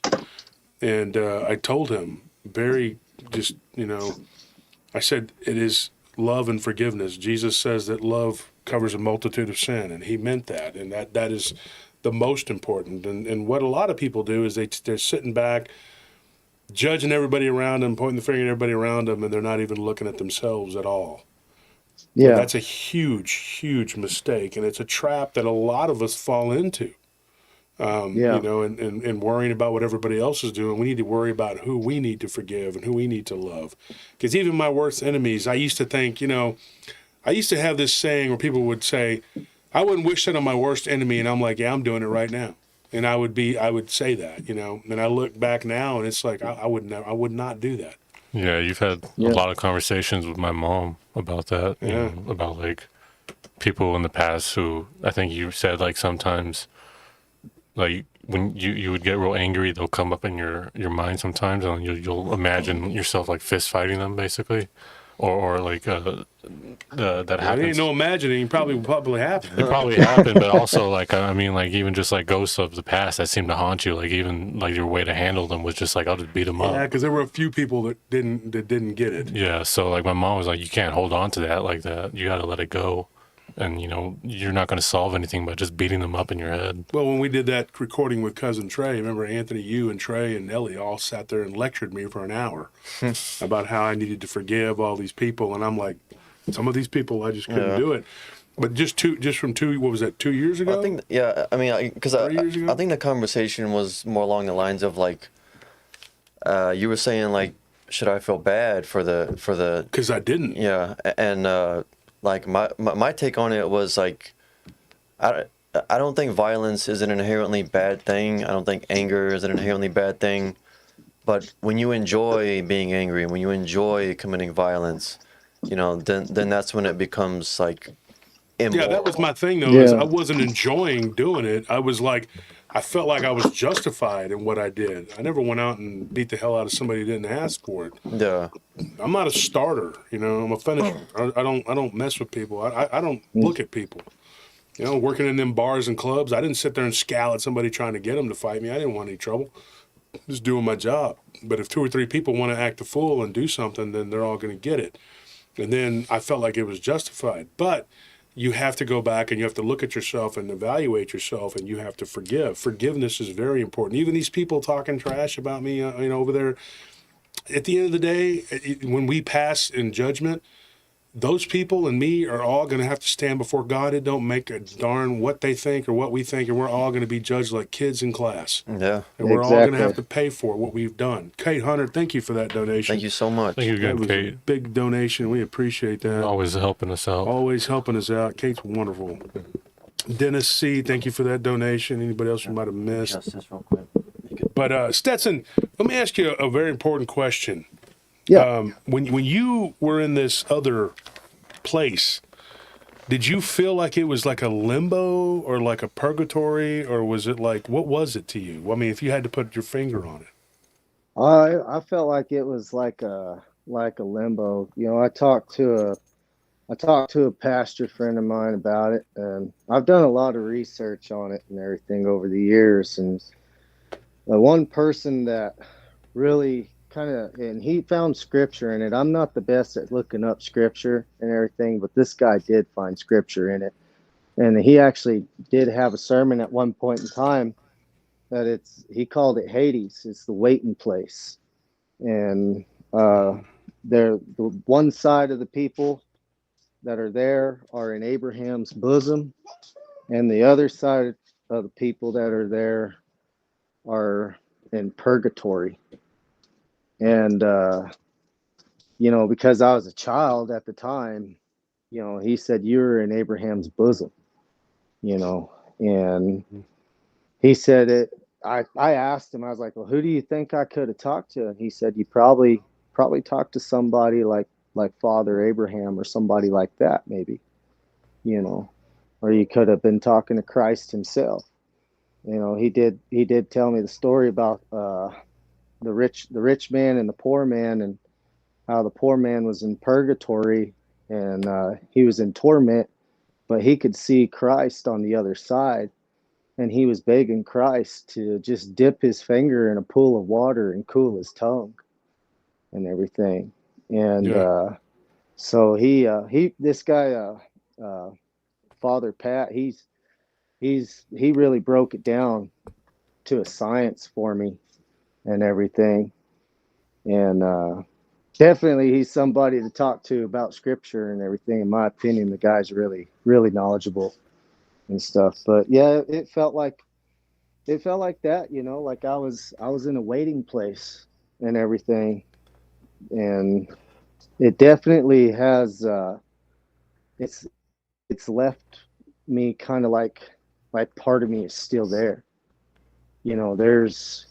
I experience things, like I can tell, like I can just feel like presences and stuff like that. Like I don't, it's not like Ghostbusters, where you see an apparition or anything like that, but like I can tell, like whether there's something good there or there's something bad there, and I talked to this lady that was a psychologist over at the college that at NMSUA, where I was going to college over there too. And I was taking paralegal studies, and she helped teach that class, where we could kind of understand the psyche of criminals and things like that. Mm-hmm. And I kind of got to talking to her about this stuff and everything. And she told me, she said, well, you're definitely, like, there's a part of you that's still there, and it's opened that door where you can experience things. And I mean, it was kind of like, she didn't seem like she was the kind of lady that would tell me something like that. It kind of blew my mind, whenever she said that and everything. But that's how it is for me now, is and it's been that way since I was a kid.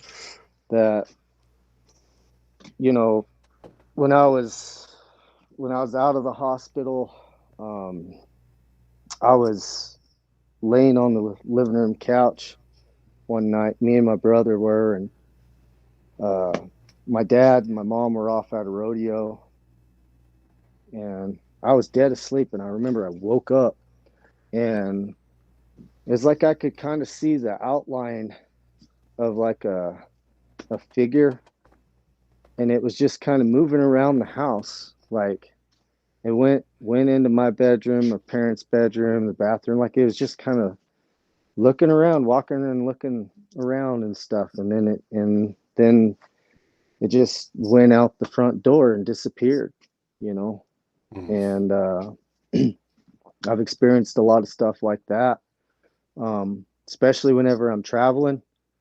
I was at a college rodeo in Sul Ross one year, and me and my buddy, we were driving back to Odessa, and my buddy, he got out of the car to take a leak on the side of the road, and we were like in the middle of nowhere, and he come running back to the car, and he's like, man, there's something out there, like, there's something that was trying to get me. And like, I didn't know if he was like just trying to fool around with me or whatever, but like as soon as we got back on the road, like there was something that was hitching a ride with us on the way back, and it didn't feel good or bad. It just kind of felt like there was something that, just needed a ride, and so it's a lot of stuff like that has happened in my life. I'd say one of the scariest moments that I've had was when I was about 15 years old. uh, I used to go out and get on my practice barrel at night. That was when all the animals were quiet and settled down, and my mom would be inside, getting ready for bed and everything, and I'd be able to focus more and just kind of tune everything out, and I would just kind of visualize being on the back of a bull on my barrel and just kind of practice the moves that I would make and stuff, on a bull. And I was on my barrel, and I just got this weird feeling like something was watching me, so I kind of looked up and looked around, like maybe one of the horses was, walking by or something like that. And the horses were where they should be, and all the dogs were asleep, and there wasn't nothing lurking about, and it was real calm. The weather was calm. It was a calm night. And I remember I looked straight ahead, and there was like an entity of some kind. I don't know, but it was scary as hell. Like it was like a shadow person. I've heard people call them shadow people, but it wasn't a person. That's the thing. Is this thing it didn't have like the form of a person. It had like the form of like a gremlin, but like a big ass gremlin, and it was perched up on a log about 100 yards away from me at the most, just kind of staring at me. And that's when I just closed my eyes and I started praying, and I just was praying and asking God to rebuke whatever that thing was and not let it have any kind of prevalence in my life. And I opened my eyes and it was gone. Well, you know what that And is. so, Like whenever you come back, our patrol captain that works for us, her name's Kim. She's been on the show. Yeah. I need to get her to record because she's seen a lot of stuff, and it's been verified by other guards. Like they'll go and set a post, and Kim will have already told us that there's something there. Yeah. And then a guard that doesn't even who's not even like a new guy will say, "Hey, I saw something," and Kim has already seen it and knows what it is. And yeah, dude, that when you come back, she died during childbirth and came back, and so she brought back the eye. I have the eye, and I was born with it. But some people, it happens after they die. Like my mother, when she died and came back, she could hear and see things differently, and she even communicated with my friend who had passed away in 2011. But yeah, well, that sounded creepy. What was that? Oh, that I just stepped out my door. My 3-year-old was kind of hanging on my leg. I thought you had a gremlin there with the creaky door sound. I was like, what is that? Yeah. No, shoot. No, it's always happened, and it doesn't happen like every day, but it happens, and sometimes whenever it happens, it's scary as hell, and then other times, other times it's like, I know something's there, but it's just chill. It's just cool wanting to hang out. And I'm like, all right, man, so long as you're chill, I'm chill. not stealing energy from you, though. That's what they do. Yeah. You'll feel drained. Like my friend, he has a haunted house. I mean, like it's not like, I hate the word haunted house. It sounds like it's some kind of goofy kiddie thing or whatever. Like you go, people in masks and Halloween, whatever. No, dude, this dude lives in a house and it's pretty messed up. And we went in there one day, and he said, "Oh yeah, this stuff ain't gonna hurt you." And something pulled my pant leg in the kitchen, like a hand pulling the bottom of my pant leg, and I was like, "Nah, dude, this is not cool." All right, I don't. His name was David, and I told him, I said, "David, this is not. I don't like stuff touching me." Yeah. And he's a very devout Christian, but he has a Buddhist philosophy. Now, how that works is he doesn't observe all of the traditions of Buddhism, just the philosophy of peace and all that, but he believes in Christ. But, he has the place that he lived in, well, he didn't live there now, but when he did, it was like I couldn't be in there because I was in there in the den and we were talking and I could hear like a conversation going on in the next for like right there. I could see there was nobody there. Right there in the kitchen, I said, "Man, I can't. I'm good. I can't be in here, dude. There's too much going on in this place." And he was like, "Oh, it's not going to bother you. It's not going to hurt you. It's just haunted. There's spirits here. I'm trying to get rid of them." I'm like, "Well, you should try harder and get the heck out. 'Cause I can't deal with that because I've already done all that and I don't need to live like that." So, I was like, "Man, I'm good." But if they start draining your energy, that's a problem because you leave there and you feel tired. Oh yeah, definitely. There's been instances where I've felt exhausted, like I just hit a hardcore full body workout, and then there's been times where if I've been depressed or something, it's like something good comes along and just kind of perks me up, and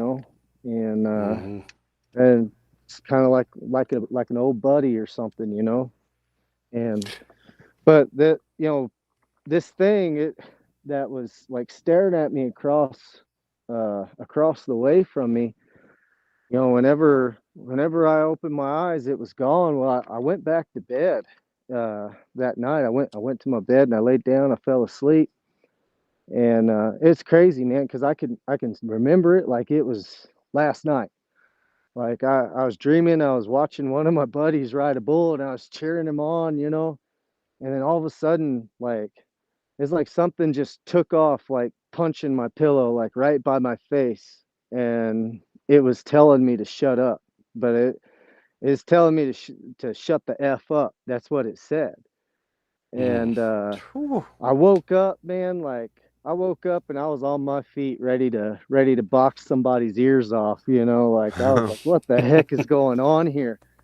And at the time, the house that me and my mom were living in, my grandfather had built it, and it was kind of like an open area. It was like a kind of like a log cabin that was like a weekend getaway kind of thing. And as the years went by, me and my dad added rooms onto it and stuff, but like I was up and I could see my mom, and she was dead asleep, and the porch light would shine through the kitchen window and kind of illuminate the room a little bit where you could see. Well, her side was kind of lit up. My side was dark. I mean, as dark as you can get. And my bed felt like it was like a block of ice, and it was in the summertime. And so in my mind, like I wanted to run over there and jump in the bed with my mom, and be like, "Hey, there's something here." But, I didn't want to wake her up, so I laid back down. And I was like, screw that. I ain't going to let whatever this is punk me. So I just started praying, and kept my eyes open. And as I was praying, like I could see the blackness just start fading across the ceiling and the walls. And it like went over to one side of the ceiling, like where this corner is, where the bathroom is. And it like went into like a little ball and disappeared. And then like the whole house area was kind of lit up again by that light, Wow. and like that was the scariest shit that I'd ever been through with that, man. I was like, holy heck, and but I just keep strong with the good Lord, and if anything like that comes about, I just pray, and know that the good Lord has my back and everything, and whatever it is, it ain't as strong as him. That's for That's darn right. sure. Now, you still live on a ranch now?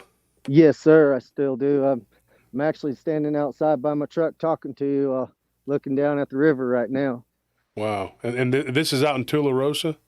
Yes, sir. I live out past Tularosa, up by Muscalero Apache reservation Oh wow! and So you're out everything. there by the end of the Mountain Gods area type Yeah, place. exactly, Oh man, I exactly. need to Sounds come. nice. When are you gonna? I'm gonna be out there in the spring.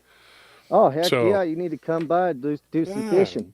come out the heck yeah, dude. I'd love to come out there and do some That sounds whatever. great. I'd love to do I that. haven't fished since I We was a go kid. out I need there to all the fish time. again. You used to fish all the time with your daddy. Yeah. Your brother goes fishing all the time. Why don't you get Polito to take you? You're always out there. That's something you and him could do. Yeah. Maybe you could talk some sense into his lug head. Yeah. No, I tell you what, we get a lot of wild stories out in that area. Oh I yeah, mean, man. oh my There's, gosh, dude. you talk about dogmen and stuff like that, dude. There's Oh, there's dogmen up here. oh There yeah. damn sure is. I Like promise you, there's dogmen up there, Rio Doso. Dude, me and Anthony were driving through there back in 2017, October 2017. Yeah. Remember that? And I kid you not, Stetson. We were at the end of the Mountain Gods, and we were going back to our hotel. And we had talked to this guy who was a native who had told us a really pretty place to drive up or whatever. And so we were driving up. We were going to scout it out. And Nellie wasn't feeling good, and she stayed at the hotel. And so we were going to take her the next day and go and, whatever. So we started to drive up there to go look. And this white elk, solid white elk, remember that, Anthony? Yeah. Jumped right out in front of the truck. And I said, oh, my gosh, it was huge. And it stopped and looked at us. And there were two other, like, regular colored elk. And this one was solid white. And then it jumped over the fence and was gone. And I was like, holy crap. And then for some reason, I just felt like I needed to turn around. And so I went back to the hotel, and we were up there in 2017, and then we were up there again in 2018. I was up there in late 18. But that whole area is like really. I haven't been up there in a few years. I need to go back out there. But I've done a lot of research out there, man. There is a lot of weird stuff up there. We've gotten reports of a giant lizard up there near what's it called, Bear Creek. Yeah, I think Bear Creek. Bear Creek, right there before you get into Rio Doso, that area. yeah, It's like a campground, and somebody went up there and they saw like a giant lizard that looked like a four legs, like a and Komodo dragon. but like a huge one, like you would see like Megalanius, like from Australia type thing. We got the same report on the outer rim of the Grand Canyon, on the Arizona side. And so we investigated. When we were out there, we investigated that too. But it's really crazy the amount of stuff out there, man. And you get UFO reports out there, Dogman, big time Dogman reports out there, man. I'd love to go out there and hang out with you. Oh yeah, man. Like I got some stories about the old dogman that it's not like firsthand accounts. Well, I guess one of them is the firsthand account kind of that I had was something that was like a dog man. Like I was kind of trailing the river one day, and I always carry a weapon with me out here whenever I go out on the ranch because we got panthers and bears and stuff like that come through here. One of my mom's dog got killed by a cougar protecting her cubs and everything. So like anywhere I go on this place, like I'm always packing and stuff, just in case. And anyways, I was trailing the river, just kind of looking for some holes and to cast a line in and see about catching a trout. And I looked up and I saw like what looked like a wolf, but it wasn't a wolf. It was longer, and it was like on all fours and just kind of walking along, and like it didn't know I was there. Like its butt was facing me, and I got to looking at it, and I was like, "What the hell is that? A wolf?" And as soon as like it kind of picked its ears up and like turned and looked at me, and man, it looked like a wolf, but like a big damn wolf, like, but kind of skinny at the waist, narrow at the waist, and broad shouldered, Mm-hmm. and it took off, and it jumped over the river, and then it scaled a vertical bluff like 30 feet up, like it was nothing. Wow. And I went over there and I looked at the tracks, and they're pretty big damn tracks, you know. Like I put my fist in the track, and I mean my fist wouldn't even make the track, you know. Like my fist was inside the track. And I walked across the river and kind of looked to see like how the hell did this thing scale this bluff so fast? And there wasn't any like trail for it to run up to get over the bluff. I mean, it scaled that sucker like a professional rock climber and got the hell out of there, you know. And but it probably figured I was fixing to, you know, start slinging lead at its ass, you know, because I dropped my fishing pole and I had my gun in my hand, and I was like, do I shoot this damn thing? What do I do, you know? And it's probably a good thing I didn't pop a shot off at it, because it probably wouldn't have done shit to it if I did. Yeah, because if it wasn't a natural creature, it ain't gonna do anything. What were you packing? I had a SKS with me.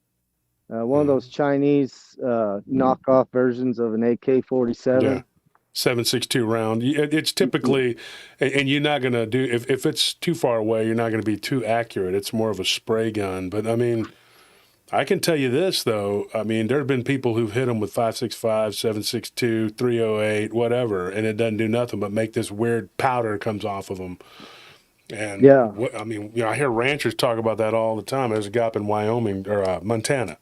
Told me that recently. His name's Clint, and he's just like you. He's a rancher, and he was out there fishing with his two boys, and they see this big wolf-like creature, and then as soon as it stood up on its hind legs and went back down, they thought the one kid, he said, my son said it looked like a bear, and he said, Daddy, look, a bear, and he said, no, it had a wolf-like head, it had the pointy ears because bears have rounded ears, and as it began to get closer, and it got right up to the other side of the creek.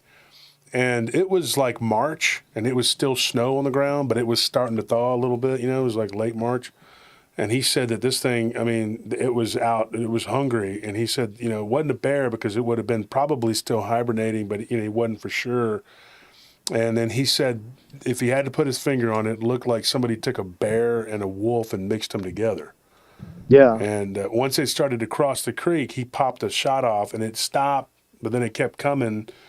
And then they weren't far from the truck, so they ran, got in the truck, and then it took off toward them and then just kind of hung around in the water. He didn't want it to be left there in case, you know, it's on his land. He didn't want it to be left there, and then, you know, it tried to hurt one of his cows or his children. I mean, I grew up around cattle, and I know about predation. I'm about to buy about a dozen head and put them out there on some property, and I don't need coyotes and whatever else. I know people get sentimental about animals. I'm like, look, those are predators, all right? Oh, yeah. I got my own, you know, ideas about that. I don't play around. And so some people are like, oh, well, they're creatures or whatever, God's creatures. I get it, yeah, but these are my creatures too, and I got to defend them. Well, yeah, exactly. This dude shot it point blank. He said, dude, I wasn't but 30 yards, and it hit it, and all it did was flinch. And when he told me what he hit it with, I was like, holy crap. He hit it with a 308, and I said, oh, my God. And it didn't do anything. It was just like dust or something came off of it. And I believe he had told me that he had messaged, what's his name, from How to Hunt, Isdall. So I guess he was the only other one he had told to or sent the story to. That's what he had said. He was going to send it to him. But he asked me if I'd ever heard of anything like that. And I said, yeah, that's kind of par for the course. I mean, I had a hunter up in a tree near Waco, on the other side of Waco, and he shot down at one of these creatures, and all it did was blow some of its meat off, and it was like it was dead. He could see the bones, Stetson. He could look and see it. It was like a zombie. And it was already missing an eyeball, and I said, so what did you do? I just started hitting it with my gun, you know, and knocked it down off of the tree. But that was a bear, an actual bear-looking creature. It looked like a bear, you know, but he was like, dude, that thing was not alive. It was not a living being. There was no blood in it. Dang, that's spooky. Yeah, really, really creepy stuff, man. And, you know, and so when you sit there and you read these stories all day long. I told my wife, like today, she came in and I was exhausted. I had a bunch of stuff to do. I had to talk to a lawyer today, and I was sitting there tired, you know, and she was like, "What are you doing?" And I'm like, "I'm just tired. I'm reading these stories, and I wish I could just put my finger on it and say this is what it is, but we're just not there yet. Yeah, Yeah. yeah, yeah. There's a lot of crazy stuff over around in here, man. Like my buddy, he's a professional cage fighter, and he's one of the toughest dudes I know. And he's kind of half-ass crazy too. Like he'll fight at the drop of a hat, Yeah. and like he's the kind of guy like you don't want to get on his bad side, Mm-hmm. But he and I hit it off pretty good from the get-go. And he told me a story one time that uh, the sheriff's department got a call that there was some kind of a wild animal causing havoc up in La Luz.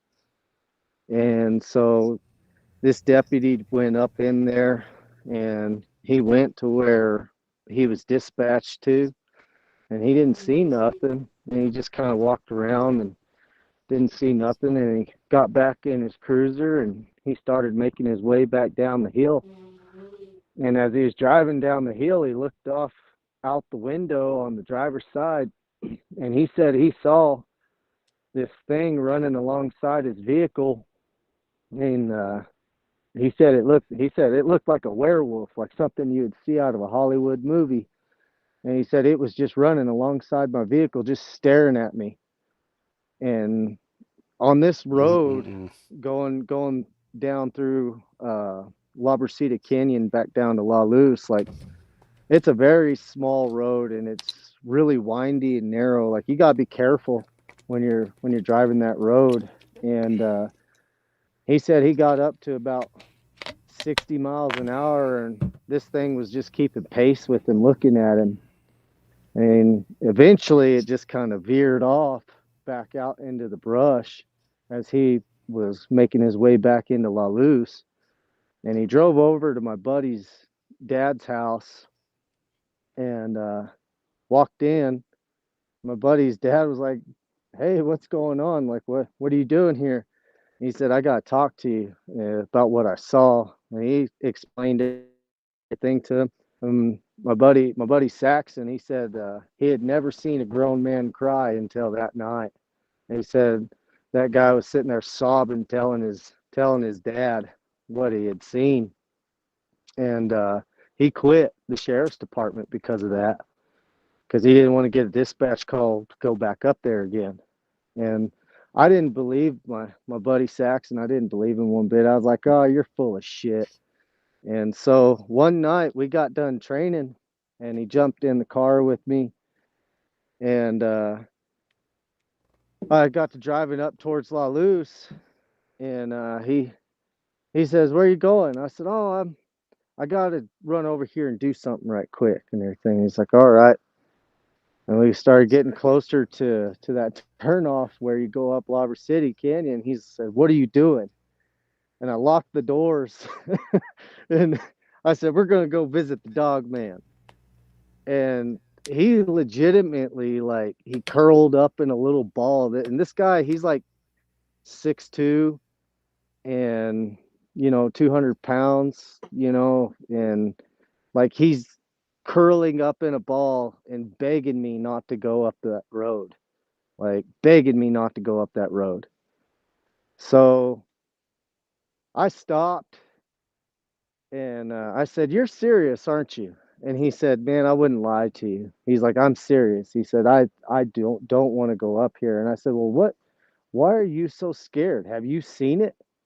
And he said, "I never saw it." He said, "But me and my buddies shot it." And he said, "We could hear the bullets hitting it in the dark, and it just kept coming." And he said, "We Mm. dropped our guns and we ran." He said that they were having a bonfire up there, and they took some girls up there and stuff, and they were, late teenage kids at the time, and drinking beer and doing stuff that big kids like that would do and Yeah, everything. I've done all And that. yeah, Yeah. he said that you know, they had guns with them, and you know, they heard something up on this ridge, like trying to get down to them, but it was like growling and making weird sounds, and it was trying to get down this ridge down to them. And they opened fire out on it, and they said they could hear the bullets, you know, making that whoop sound when it hits meat, you know. And he said it just kept coming. It didn't stop. Like he said, anytime you hit it, it's like it just pissed it off even more.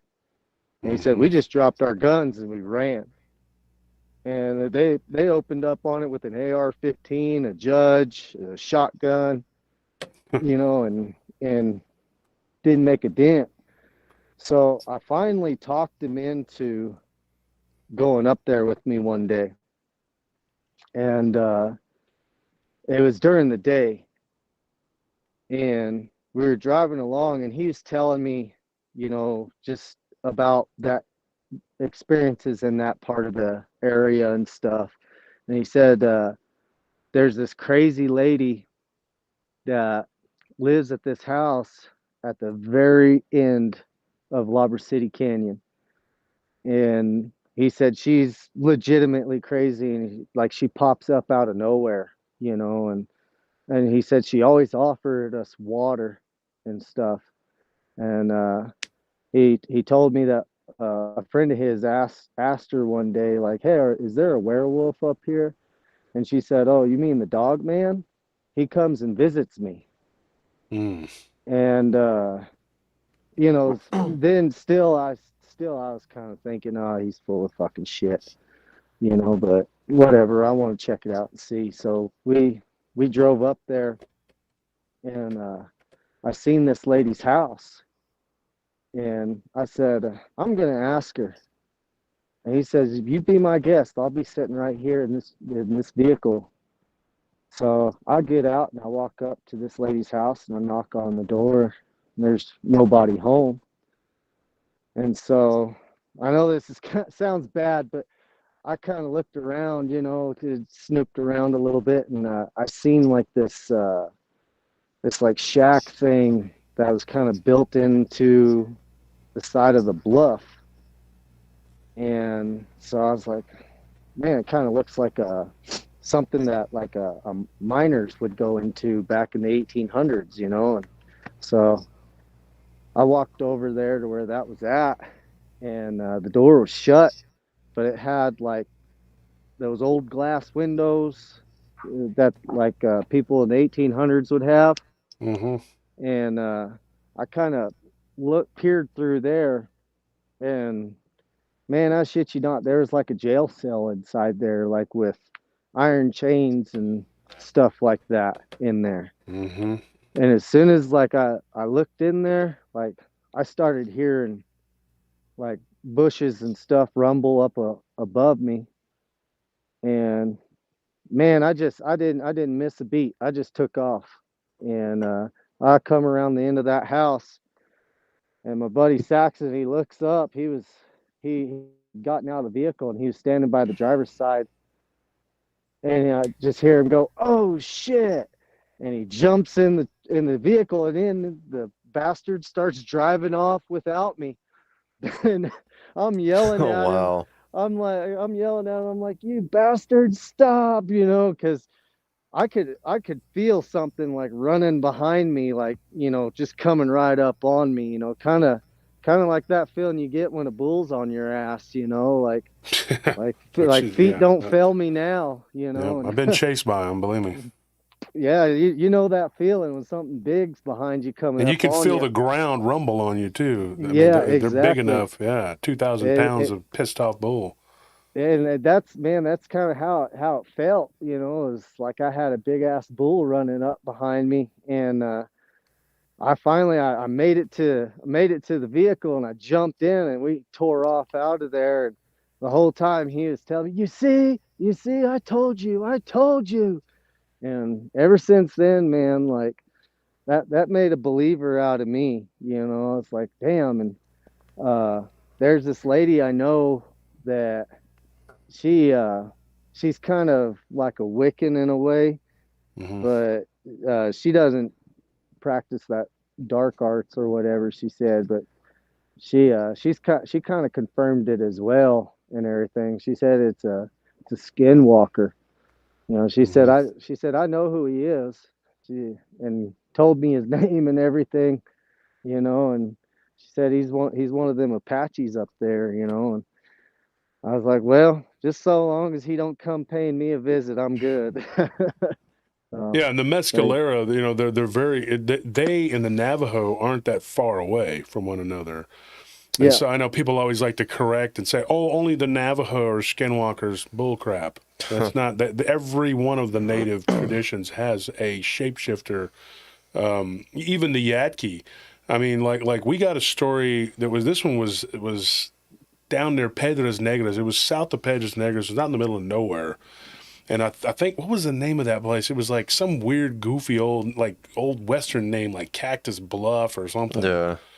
Remember the guy, and they told us a weird story. I'm going to tell this on the show. I'm not going to give it all away, but they found what they believe was proof because they found chains inside of like like you said, like a cell yeah. where somebody had been being chained up, and then the guy finally told them it was his bolito, his grandfather, and that he was a freaking werewolf.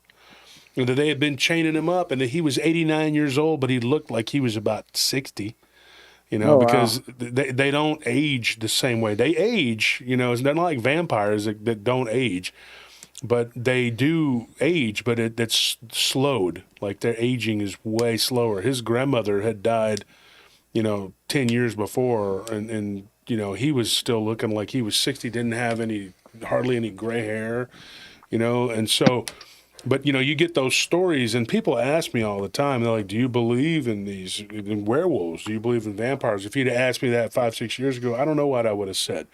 Now, heck yeah, absolutely. I'm about to well, I'm actually in the process of beginning my book about vampires. I'm telling you right now, I absolutely am a believer in these things, and I sit here, you know, at the risk of being ridiculed by people. I don't care. I know what's out there now. It's as shocking. When you get enough people telling you something, you know, there's smoke, there's fire, you know. Oh yeah, yeah. Hmm.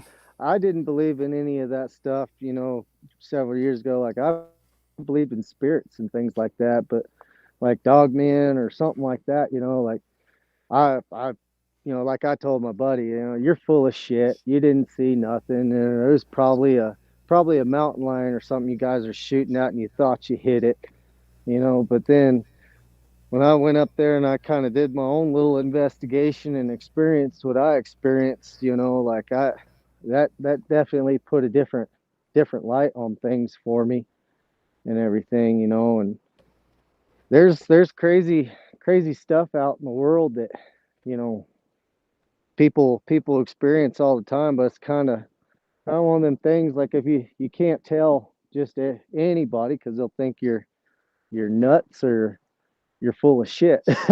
Yeah. You know. And my wife, Agave Canyon, that's what it was called. Yeah. yeah. Sorry, Stetson, I just remember the name. It was called Agave Canyon. I said Cactus Bluff. I don't know what the heck I'm talking about. Anyway, I'm sorry, I didn't mean to interrupt, but Oh yeah, go ahead.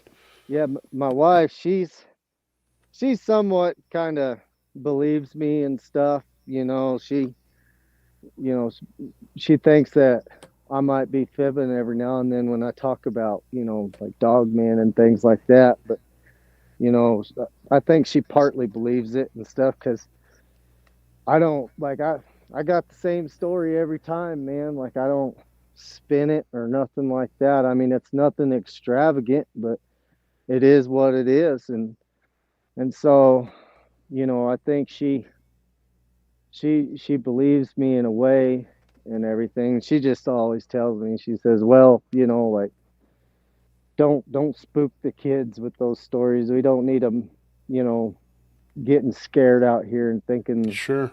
a werewolf's going to come through the front door or something like that, you know.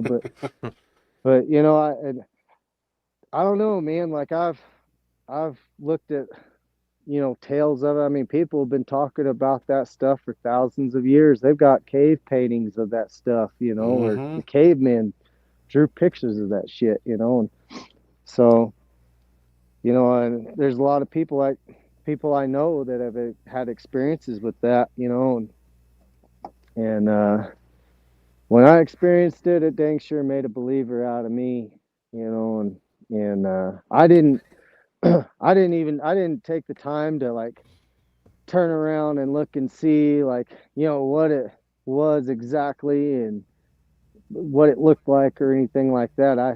I didn't really have the time. I needed to scoot, because whatever it was that was trying to take a bite out of my ass was really trying to get me, and so Mm-hmm.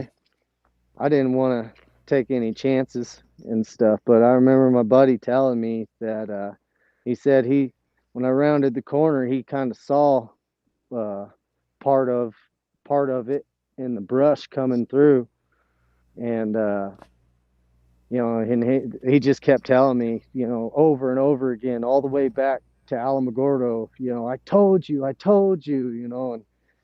and so yeah, Oh, that's Alamogordo is another weirdo place. yeah, yeah, Jeez, that whole area. I've traveled all over that area, and I've investigated a lot of weird stuff.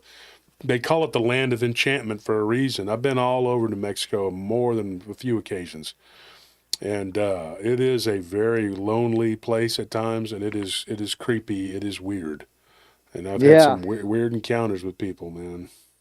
Oh yeah, there's definitely some crazy stuff out here and everything, and it's a beautiful place too. But Mm-hmm. man, there Very are some beautiful. crazy things that happens, and just stories that I've been told by people and other ranchers and stuff like that and everything. They've had some crazy stuff to tell and everything. And I know my grandpa, whenever he first bought this property, uh, he was clearing out uh, some of the cottonwood trees down here by the river to put his home in. And so he had set up a teepee out here when he had come up from El Paso and work around the ranch. And he told me, he said one night he was laying down and the fire was kind of dying out, and he opened his eyes and he saw an Apache chief sitting across from him, like with his headdress on and everything, and just kind of looking at him. And he just kind of nodded at my grandfather, and he said he disappeared with the smoke. Mm-hmm. And my grandfather said he took that as a sign that he was welcome out here, that him and his family were welcome out here, and it was all right that he was buying this place, Well, that's And good to know. yeah, yeah, Because you yeah, definitely don't want them on your bad side.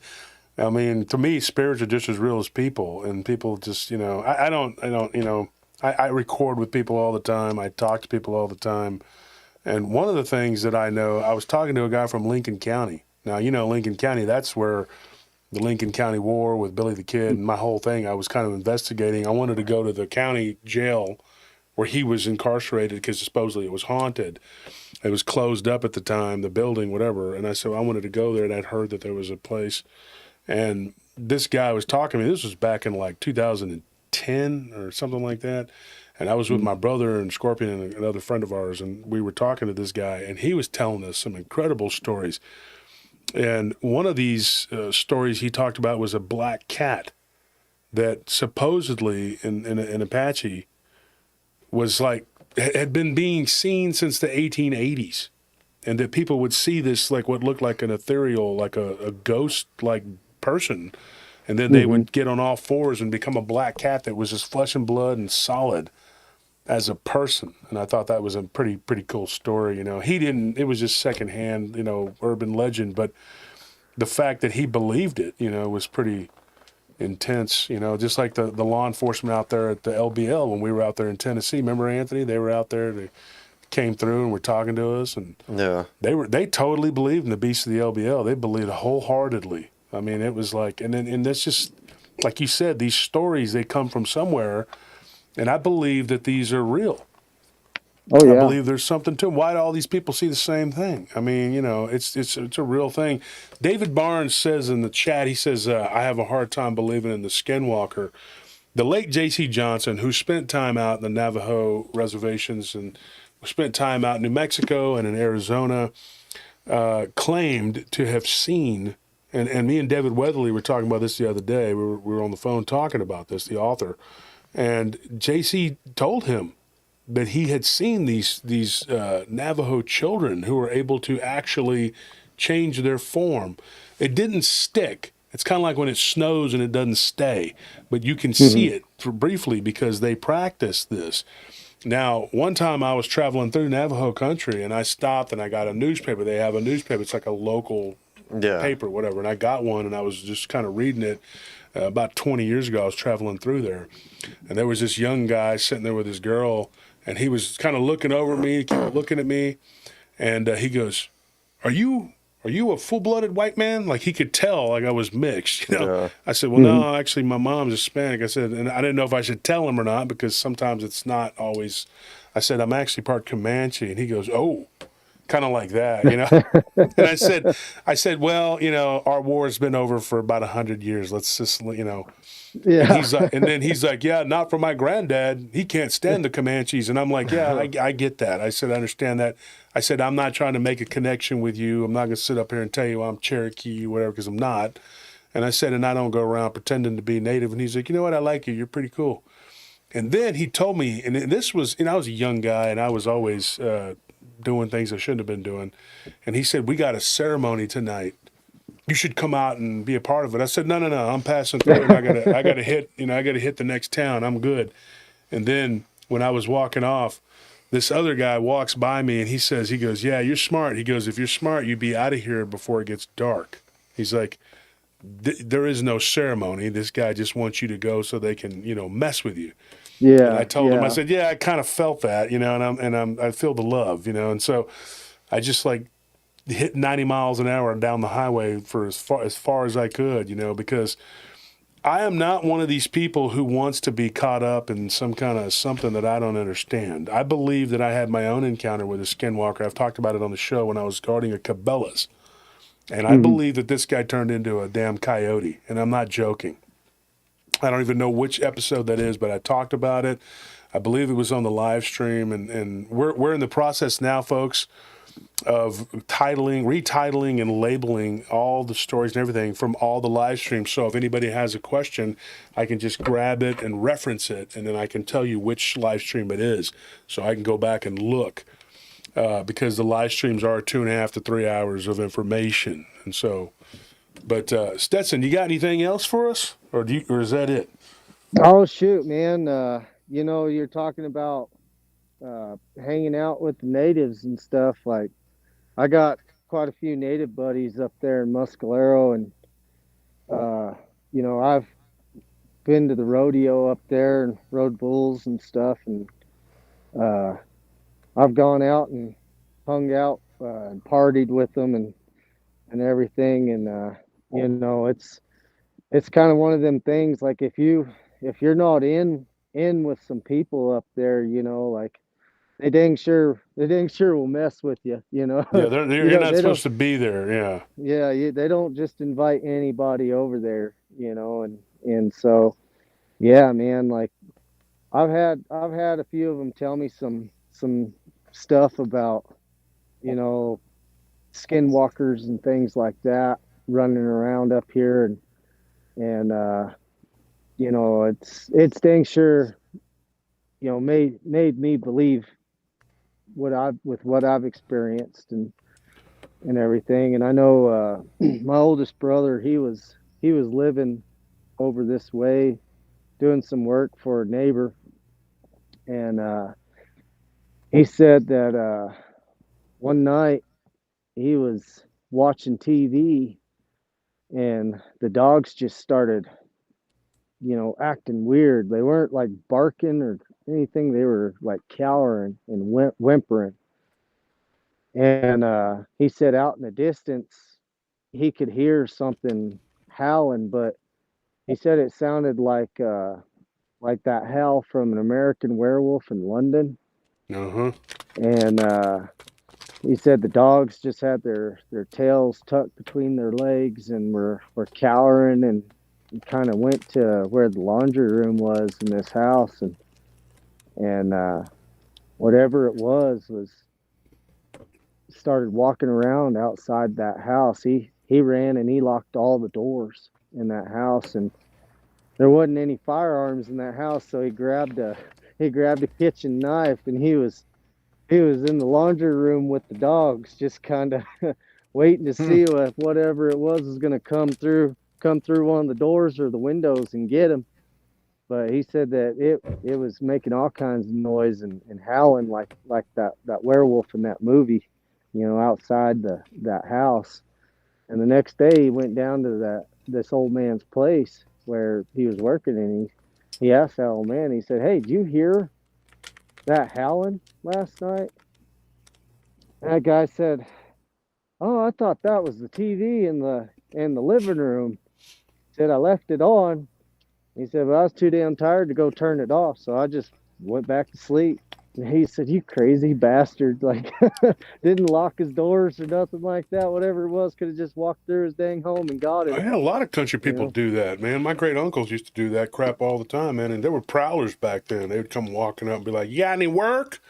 Yeah. You don't know what they're doing. They could be scouting out your, scoping out your place. And my great uncle SD'd always come out with a big old hand cannon 45. "Nah, I ain't got no work. Get your ass out of here."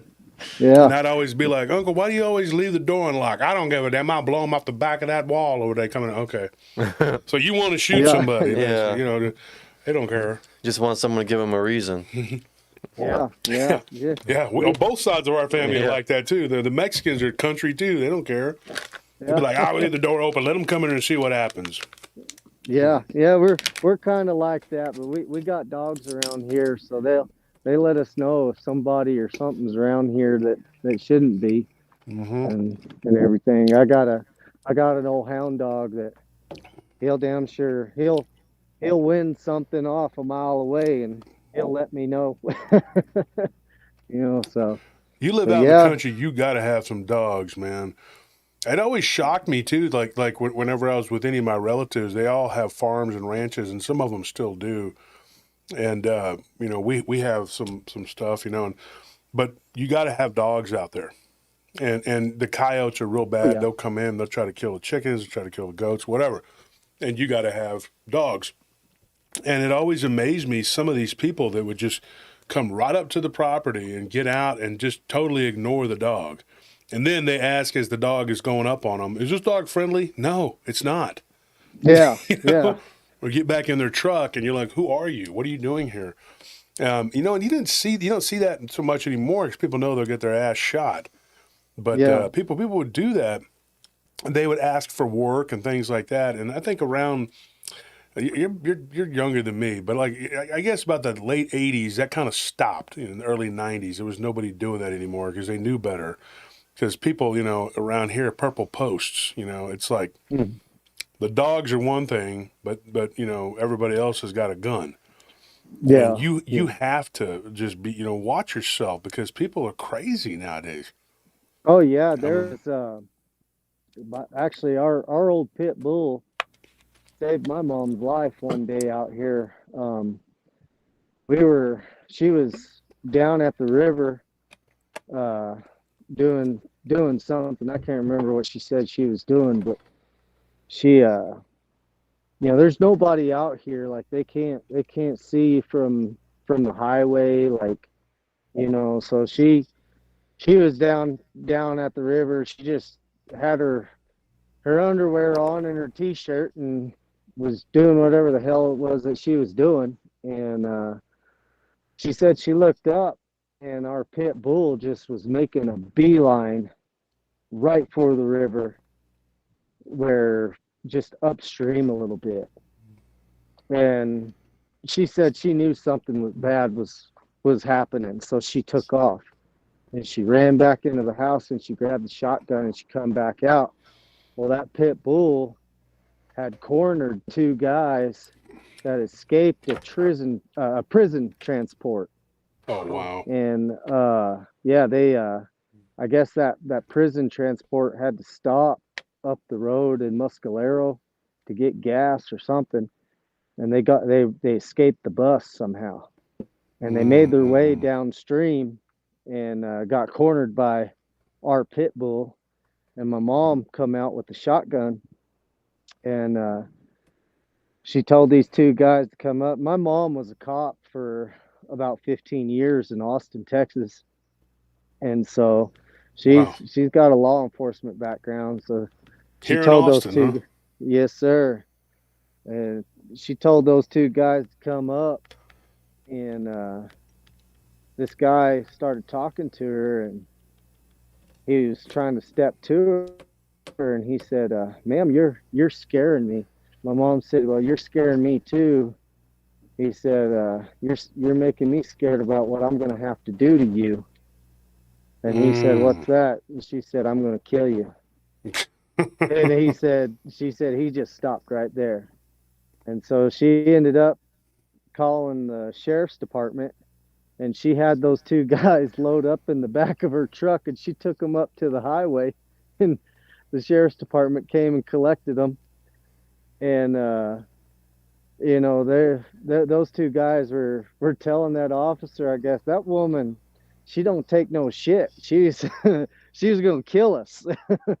You know, Yeah, they probably and wanted to she, be the victims too. That woman said she was going to kill us. You know, yeah, yeah. Well, you probably instigated it, but it's always the other people that instigate it claim the victimhood. You know. Yeah. oh yeah, yeah, you know, but she damn sure would have shot him. That's for sure. If they would have made a move on her, you know. But Good for her. I mean, she would have had no choice, you know. I mean, she was out here by herself. I was away at college at the time and everything, That was and when you were in so Alpine. I was going to Odessa College. Oh, Odessa. Yeah. Yeah. I Yeah. went to OC, and we had college rodeos over there in Alpine and Big Spring and Vernon and all that stuff. Yeah, that's nice places out there too. I loved Alpine. Alpine is like an oasis in that middle of the desert. It's very pretty. I Yeah, like yeah, Saul Ross is a very pretty play. I had a buddy of mine used to play running back for Saul Ross, a junior college there, and it's a very pretty place. And I love yeah. going out there. Alpine is right before you get to Marfa. It's in Uh-huh. between Hmm. Marfa and Alpine is where the Marfa lights. Yeah. And then if you kind of hang a right, you go out to Fort Davis, and that's where McDonald Observatory is, and it's one of the darkest places. I need to go out there. I'm gonna take a trip out there this year, and I'm gonna come out there and I'm gonna see you, Stetson. I'm gonna maybe catch one of your rides or something, man. Let me know when you're gonna be out there. We Yeah, can man, coordinate definitely. it, man. Yeah, I'd love to. We go out there. We go out to eat. Maybe we go and do something. Go to the Mescalero or whatever. I pulled into the Mescalero reservation one time just to turn around, and there were like three people standing there talking. They all stopped and just looked like, "What are you doing?" Just Yeah, waved and said, "Look, I'm turning around." And there's a sign on that reservation that says, "If you're not one of us, don't stop." So I was like turning around my truck to go back, and I was like, and I just kind of waved at them, and then they waved back, and they knew I wasn't trying to run up in there. But yeah, yeah, definitely, you got to make friends, man. Now, I've hung out with the Utes, you know, because I used to go up into Utah all the time when I stayed in Vegas. But yeah, I definitely will hit you up, man. I'm not joking. I'm gonna head out there. We're gonna take a trip. I love that area. I've been out there many times, many times, and I got friends out there, and I'd love to go back out there to check it out and see you. yeah. Um, Heck yeah. Or you know, whenever I'm down y'all's way for a bull riding or something like that, I'll hit you up yeah, if and you're anywhere everything. close to Central Texas, let me know. I'll make the trip to go check you out, man. Yeah, that'd be great. The bull riding shows are We awesome. love bull riding. You know, if you want to ride, I got a buddy who's always putting on events all the time, man. And he's got like he's my insurance agent, but he's a great guy, man. And he's real big and all that. And he does it every year. He does 3 or 4 a year. Most of them out of Bell County, and Hmm. that's a pretty cool place, that whole area. But boy, there's so much weird stuff out there too.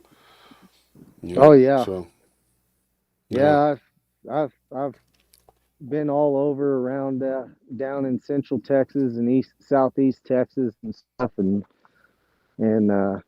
man, I got stories of encountering supernatural shit on the highway, just going to and from rodeos, like it's kind of, you get, when you're rodeoing hard and you're rodeoing professionally like I do, you kind of got to be like a professional truck driver too, like you'll be in South Dakota one day and then you're up in, Ocala, Florida the next. It's like Wow. you're constantly driving, and especially in the summertime when those summer rodeos are going on and stuff, you're going everywhere, and Well, that yeah. movie 8 Seconds, they kind of touch on that with what's his name, Lane Frost and Tuff Heaterman. They kind of show them how they're like going and driving from place to place, and they're kind of bouncing around.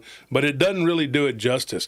It doesn't really show you what it really is like. Because my grandfather and me one summer followed the rodeo circuit around, and it was just something he wanted to do. So for like 3 weeks, we were just going from place to place. And we caught probably a dozen rodeos, and it was really cool. And as a kid, I just grew up, around the rodeoing and all that, and around the cowboys. And when I was a little kid, man, I wore boots, cowboy hat. I got pictures of me, just being a little cowboy, And then, of course, I moved to the city, and everybody's like, my family, they're like, oh, you're a city boy. I'm like, no, because I live in the city, so I don't walk around wearing boots and a cowboy hat all the time. But first 15 years of my life, I was just in the sticks, living on a farm. That's what we did. I had animals. We had, we did everything. I was around cattle. Our families, a lot of our family still owns a lot of land and has ranches and farms, that's just what they do, and that's just how we live. So, these people that paint these pictures about me, they don't know anything about me. They don't know where I came from. They don't know anything where I've been. I've lived in two worlds. I've walked in two worlds my whole life. And then I've lived in this world, and I understand the spirit world very well. And I think that makes you a well-rounded person. I think that's why we connected and made friends, because you're just like me. Oh, two definitely, worlds. man. Definitely. It's funny because I was traveling to some bull ridings, and I stumbled across your show on YouTube, and it actually helped keep me awake when I was driving. Got to listening to the show. I was like, this is interesting stuff, Yeah. And Well, I'm glad you reached out to me, man, and we developed a friendship, and it's funny because we know some of the same people too, which is pretty cool. Oh, heck yeah. Yeah, Definitely. But well, Stetson, I appreciate you guys having me on and everything. absolutely. Well, I'm gonna run because I got to wrap the show up, man. But it was great having you on. You're a heck of a guest. Thank you for that story, and it's amazing. You're literally a living miracle. Because of what happened to you. You don't, it's unbelievable. And to come back from the other side like that, man. And thank you for the Dogman stories and everything else, man. I appreciate it. Oh, we will sure. be in touch. Yeah, we'll be in touch, and I'll definitely hit you up when the weather, because we're not done with all this ice and snow and crap. It's going to keep coming. And then once that's done, I'll be making my way out west because I want to go out there and take a trip out that way anyway. Yeah, So, when you come out west, man, we'll have to plan it where you could go to Tombstone.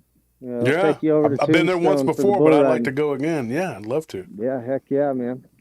Yeah, I I'd love appreciate to. you guys having me on and everything. Yeah, for sure, man. All right, man. Well, you get some rest, brother, and you be safe. And before you get in the octagon and you fight, or before you get on a bull, pray. Pray Yes, to sir. God. Always do Yes, that. sir.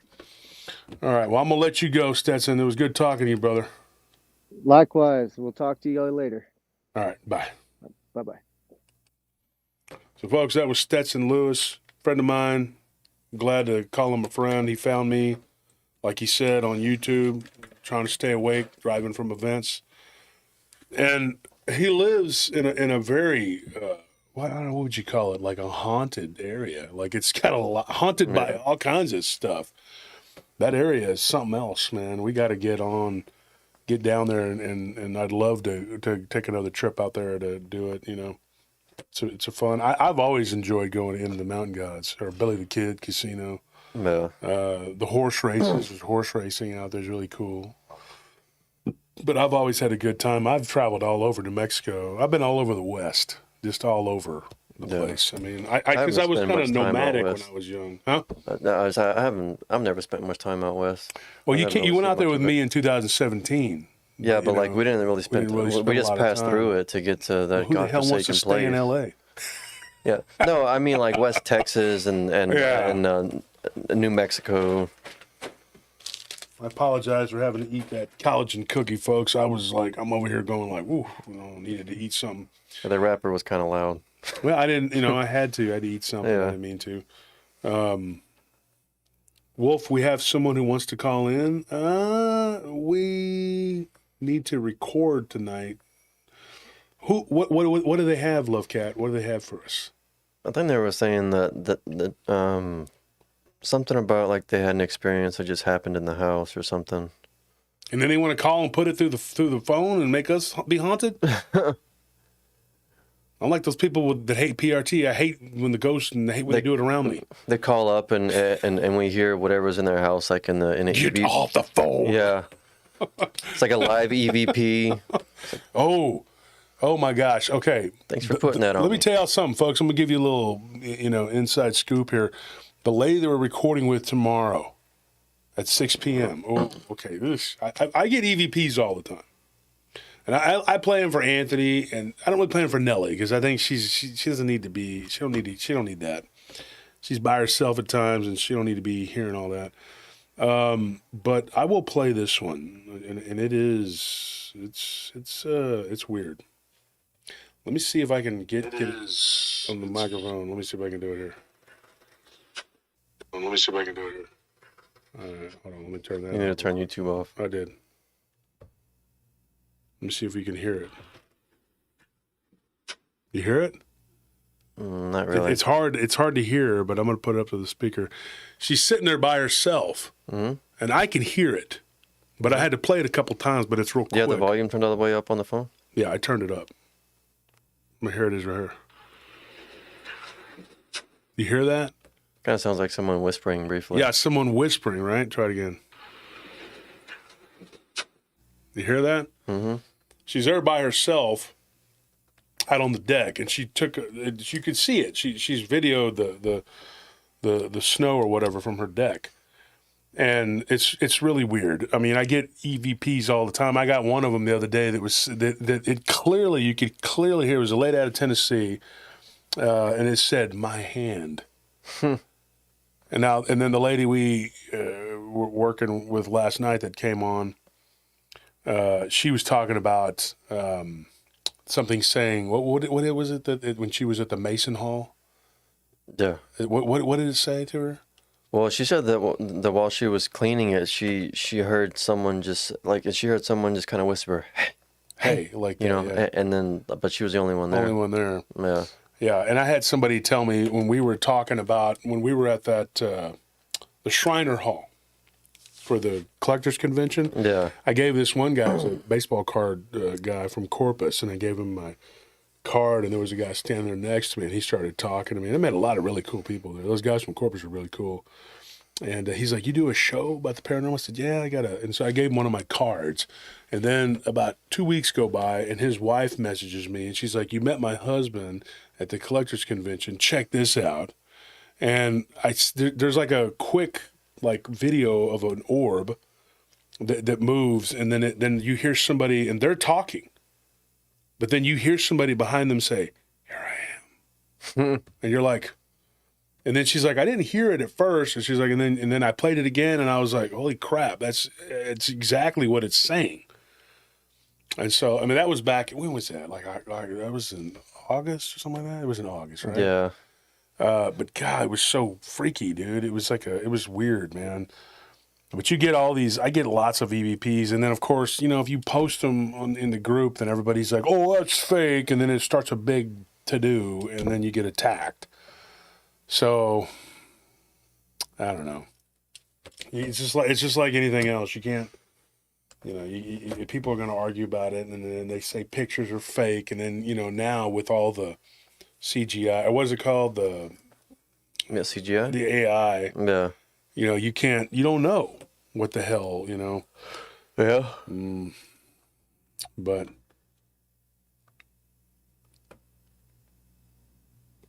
so anyways, folks, I got to run because we got to record, me and Anthony and Tony, we got to record not this coming Tuesday. What do we have on tap for Tuesday? I know what we're doing Sunday. What do we got going?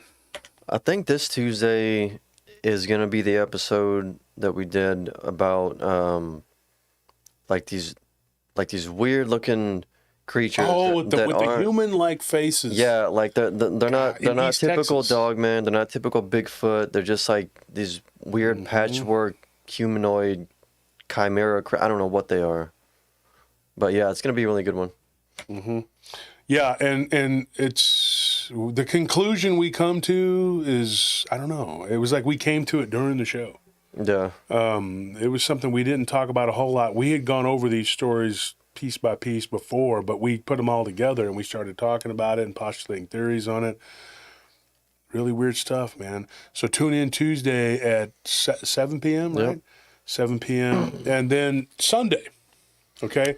Day after tomorrow, Sunday, okay? If you can peel yourself away from watching the bread and circuses of the football games, check us out on Sunday. We're going to start the show about 7:30. We'll go for probably 3 hours, and we're going to tell stories, and a lot of it is Dogman related. So that'll be a real treat. But then we have a few other kind of weird things that we're going to talk about. When I talked earlier on the show about the two stories we got about the Anubis, one of those stories, the guy gave me a book. Like I literally messaged him back and I said, you should write a book. This should be a book. I mean, it was like, he's like, I want you to tell my story. And he didn't even want to talk to me on the phone because he believes, and I appreciate this, believe me, he believes that it's something that can manifest. Like if he talks, like he was talking to his sister about it, then it manifested in her house. So he didn't want to talk to me on the phone. Yeah. He just sent voice clips, and I was like, okay, because I wanted to make sure this was a real guy, not with some troll, whatever. So he showed me that, but I got to go back and listen to a couple of them because one of them I thought I heard something weird in the background. I'm not going to say anything until I'm sure, but I was like, I messaged him back and I was like, is there a dog back there behind you? He says, no, I don't have a dog. I said, okay, well, something's in the clip. Which really freaked me out. And, that's what you want to hear first thing in the morning when you're like all tired and you're like, whoa. And then it's like the first thing you hear. And then you're like, this guy doesn't have a dog. And I was actually hoping that he did because I don't know. It was freaky. But yeah, there's going to be a whole show about that coming up. Not this Tuesday, but the next Tuesday. And I hope you guys enjoy it. And then Thursday, the next Thursday, we just did the one with Bettina Moss. Guys, you got to go back and check this out about the Demons and Aliens episode. It was really good. I liked that episode, and I really enjoyed doing it. But it didn't get as much traction as I would have liked. And then the sleep paralysis one, we talk about more than that. I mean, there's no way to really put a label on the ones we did with Bettina. She was here in the studio and we talked, and it was some really freaky stuff. So go back and listen to those last two Thursdays.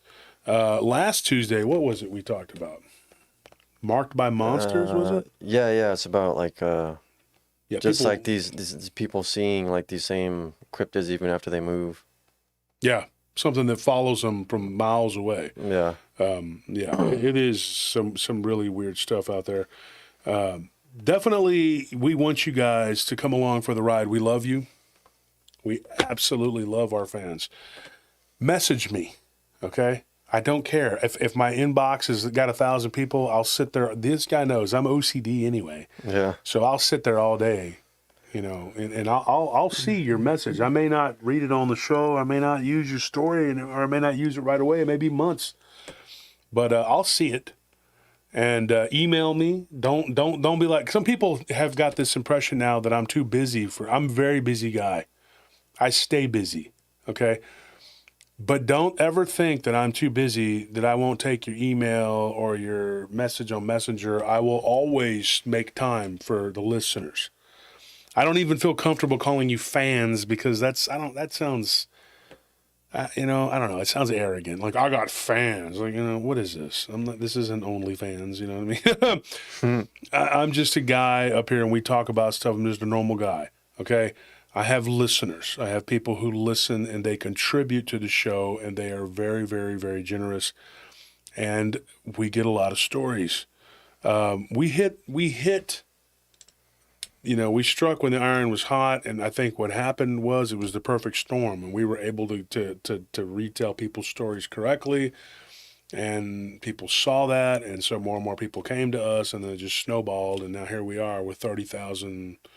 We're at 30,300 and something. We're about to hit 30,400. Sure. And this is real numbers, folks. We're not, there's no faking whatever. There's no AI generated stories, no fake comments, fake views, no fake subs, none of that. My hand to a Bible. We're not doing any AI generated stories of fake subs, fake views, or comments. You know, this is all real. The real, you know, the real McCoy. I mean, and we enjoy doing what we do, and we enjoy you, the listeners.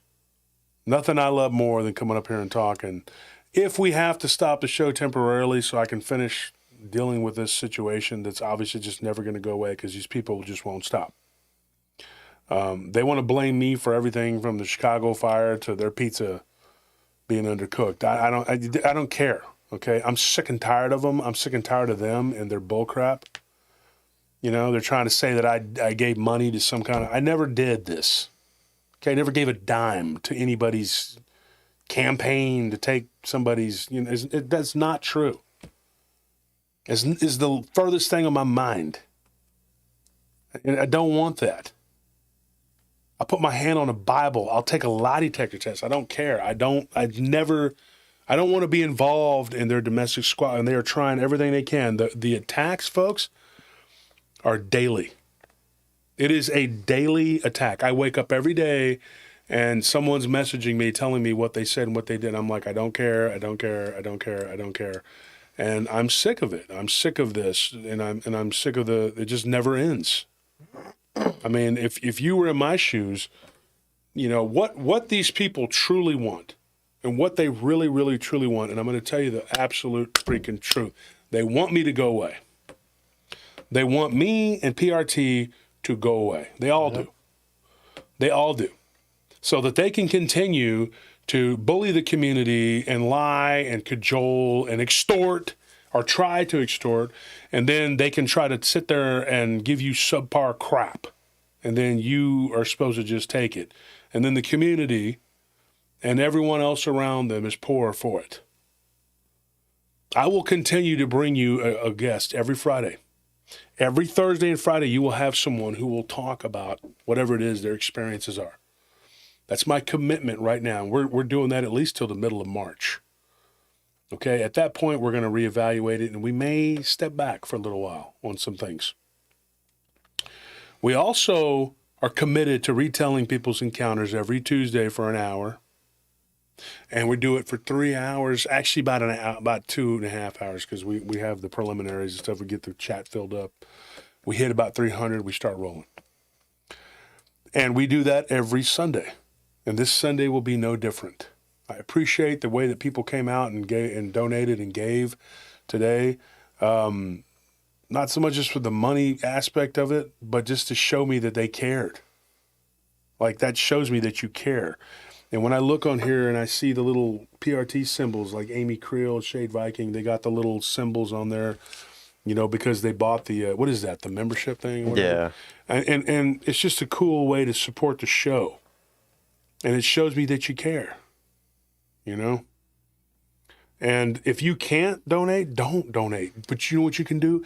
You can donate your time, and that's the most precious thing you have is your time. And if you're willing to sit here and listen to me talk, listen to Anthony and especially Tony, God, who wants to hear that? But, you know, to sit here and listen to us talk, that's the best thing you can do. Yeah.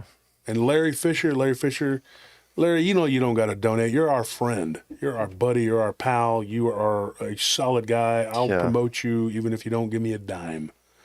Larry Fisher and Sons, that guy works for me part-time, and he's a proud man in a good way because he wants to do what's right.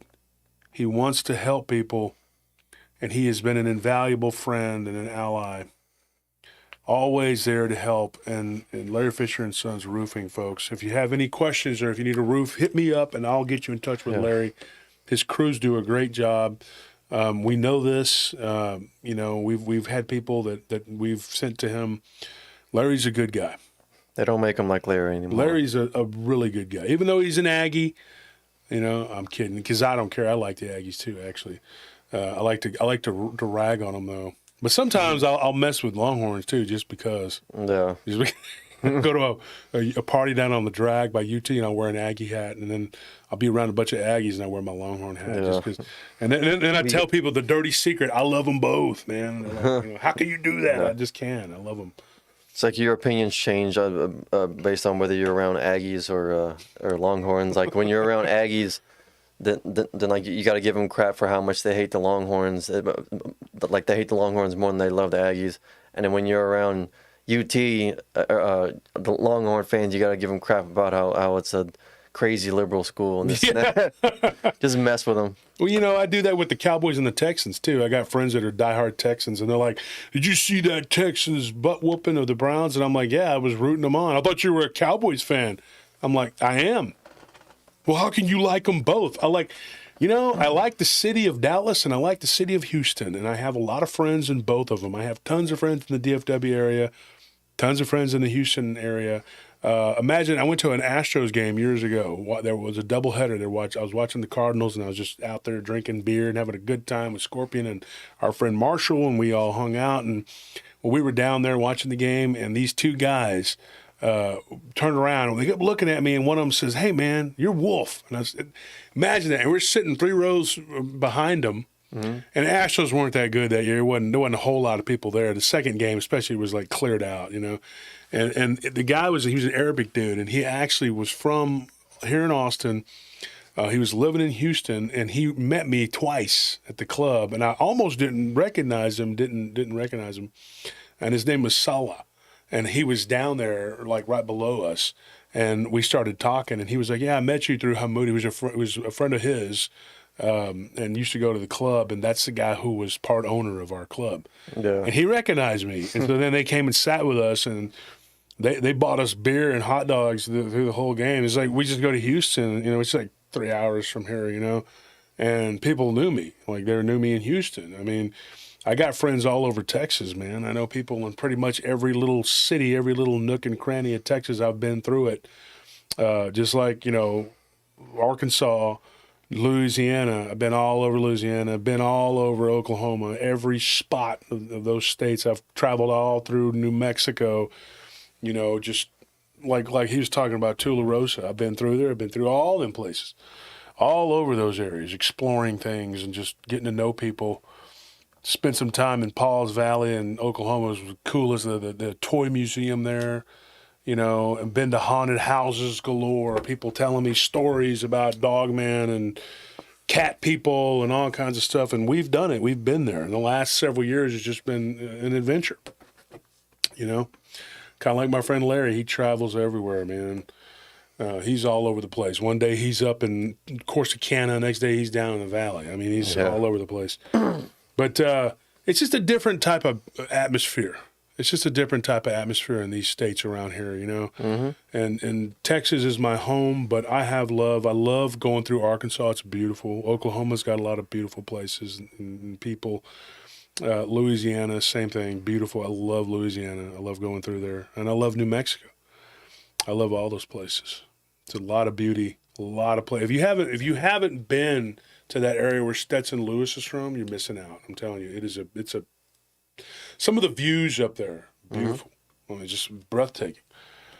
And then we saw that white elk that day. That was pretty cool, man. Something that most people will never see in their life. Just a big old humongous white elk just jumps right out in front of our truck. And then we took it kind of as a sign we need to just get back. Mm-hmm. Like, well, we're going back. I'm not one of those people like, hey, I'll go investigate. No, let's not figure out why something's chasing them. Let's just go. Yeah. I'm just not that guy, you know. But anyway, folks, thank you for tuning in. Thank you to everybody who donated. We appreciate that. We are, you know, let me make sure I didn't miss anybody in the chat. It's not letting me go back any further.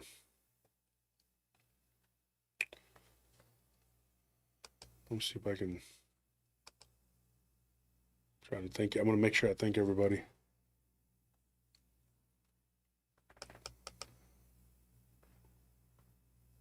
And we are trying to get set up to go to Rumble. In fact, we got some people from Rumble, from the platform itself, actually reached out to us to try to get us to, move content over and start putting it out on Rumble. Because there is a different audience there to be reached. Yeah. But the problem with me and with Anthony and all of us is that we're overworked. And I have a lot of my fingers in a lot of different pies, and I got to do a lot of different things. And I've gotten serious about getting back on my workouts. I don't know if you've been checking out these guns. You see that? Look at that. Oh! I don't know why I did that. Something beastly came over me. No, I'm just kidding. No, I've been getting back into my workouts and trying to get more serious about it as I get older. I don't want to lose a step. I know that one of my nephews, Zane, wants to beat me up because he talks about it all the time. And he was telling his uncle, Russell Clark. Good luck with that. That's what Clark told him. So I got to stay one step ahead of the kid. I can't let him beat me up, man. He wants to beat me up. I mean, he makes no bones about it. His goal is to be able to beat me up. And I'm like, okay, well, I guess I just better keep staying ahead of you. I got, he's 22 years younger than me, 21 years younger than me. So I can't let that happen. I can't slip. Make sure we get everybody. Thank everybody who donated. I can't see it. I can't go back and. Oh, let's see. You have a list right there? You can change the chat to go to, here we go, if you change it to fan funding. So the last one was Larry for $50. Mm-hmm. Then we have Mike with a $10 super chat. We have Matt Acosta with a $10 super chat. It's saying Viva New Mexico. Taylor with a $10 super chat. She says, love the show, been a listener and watcher of the live streams. Was at the last conference and planning on going to the next one. We have one Salahuddin, which donated 10 British pounds. And then before that, we have Kate Hunter for $100. Dennis C. for $5. Michelle Delaney for $10. Oh, Michelle Delaney again for another $5. And I don't want to mess up saying your name. Quez McIntyre, $5 super chat. He says, you struck a chord talking about mental illness and connection to demons. My mom is schizophrenic and 5'5", 150, and it took 5 cops to restrain her one time. 5150, that's the code. What is it? It's he said like 5'5" and then 150. Because I was going to say 5150 is actually the code for psychiatric whatever. Really? Yeah. Oh, I had no idea. Mm-hmm. Two Shadows, $20 super chat says, I feel like I'm actually sitting with you all. Always enjoyed the banter and enjoyed chatting. You guys aren't plastic. That's very nice of you. Definitely not fake. And I think you read all the other ones before that. Yeah. Well, folks, we're going to run the Patreon right here. You see the Patreon. That's the best way to support the show. Super chats are great, too. We appreciate it. And thank you for showing us love because the main thing for me is just that, I know that people that they care, and it makes me feel like people don't care. And I'm thinking, well, if they don't care, maybe I shouldn't be out here. I don't know. Because sometimes I think that we're not doing a good enough job or we're not entertaining you correctly. But then I was like, you know what? I'm pretty sure it's just a Christmas hangover, and it's just people are broke right now, and I'm not worried about it. Just if you guys could sometimes maybe leave a comment and just say, hey, you're doing a good job or whatever, and I could read it. If there's a way to make it stand out, I don't know how to how to do that without the super chat or whatever. But it makes me feel like we're actually doing something. I'm not one of those people that needs validation because it's like that's what you're supposed to do. If you have a job to do, you don't need somebody to tell you, oh, you're doing your job. You're supposed to do your job. It's like being moral. You're not getting your patted on the back. But this is something we don't really make money at much, It's more about just, being out here and entertaining you guys, but having a good time and talking about something that I'm passionate about, which is ghosts, cryptids, aliens, all that stuff, time slips, and whatever other weird things we can talk about. Fortean stuff. Fortean, okay? Fortean. That's what it is. And if you, want to learn and you want to participate, come be a part of it. Be a part of what we're doing, because I'm passionate about it. But there's some people, I'm telling you, they hate our guts. And I can't even tell you, there's nothing we can do. I mean, we could give them a chest full of gold and they would just keep on coming. You can't pay these people, what they want me to do now is like give them money or something. I'm like, I'm not giving you anything. Like, I don't owe you anything, dude. I don't owe y'all, okay? It's not my responsibility. I'm not a part of that. Leave me the hell alone. Go fight. Or you want to fight, go fight.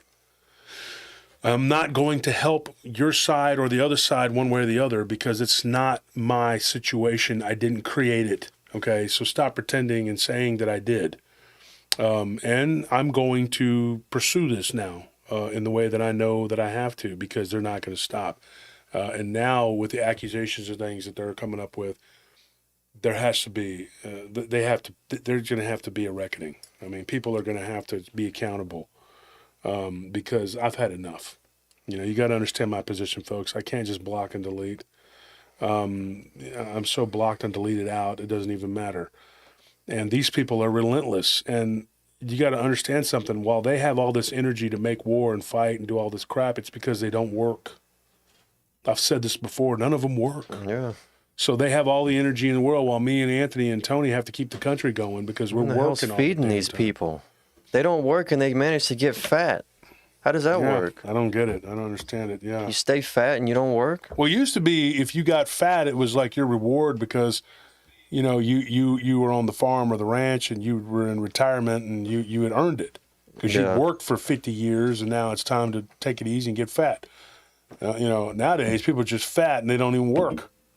Yeah. And I don't understand where they get the damn energy from. I mean, we got let's say 5 guards who are like RoboCops. 5 of them. And I can tell you, I know Jim, Kim, Russ, who else? Brian, Meredith. These people, they're like RoboCops. Trust me. They are like, they are good at what they do. Okay? Really good at what they do. I'm not counting us and Scorp and all. I'm just because, we're part of the whatever. But I'm talking about outside of our little, clique, whatever.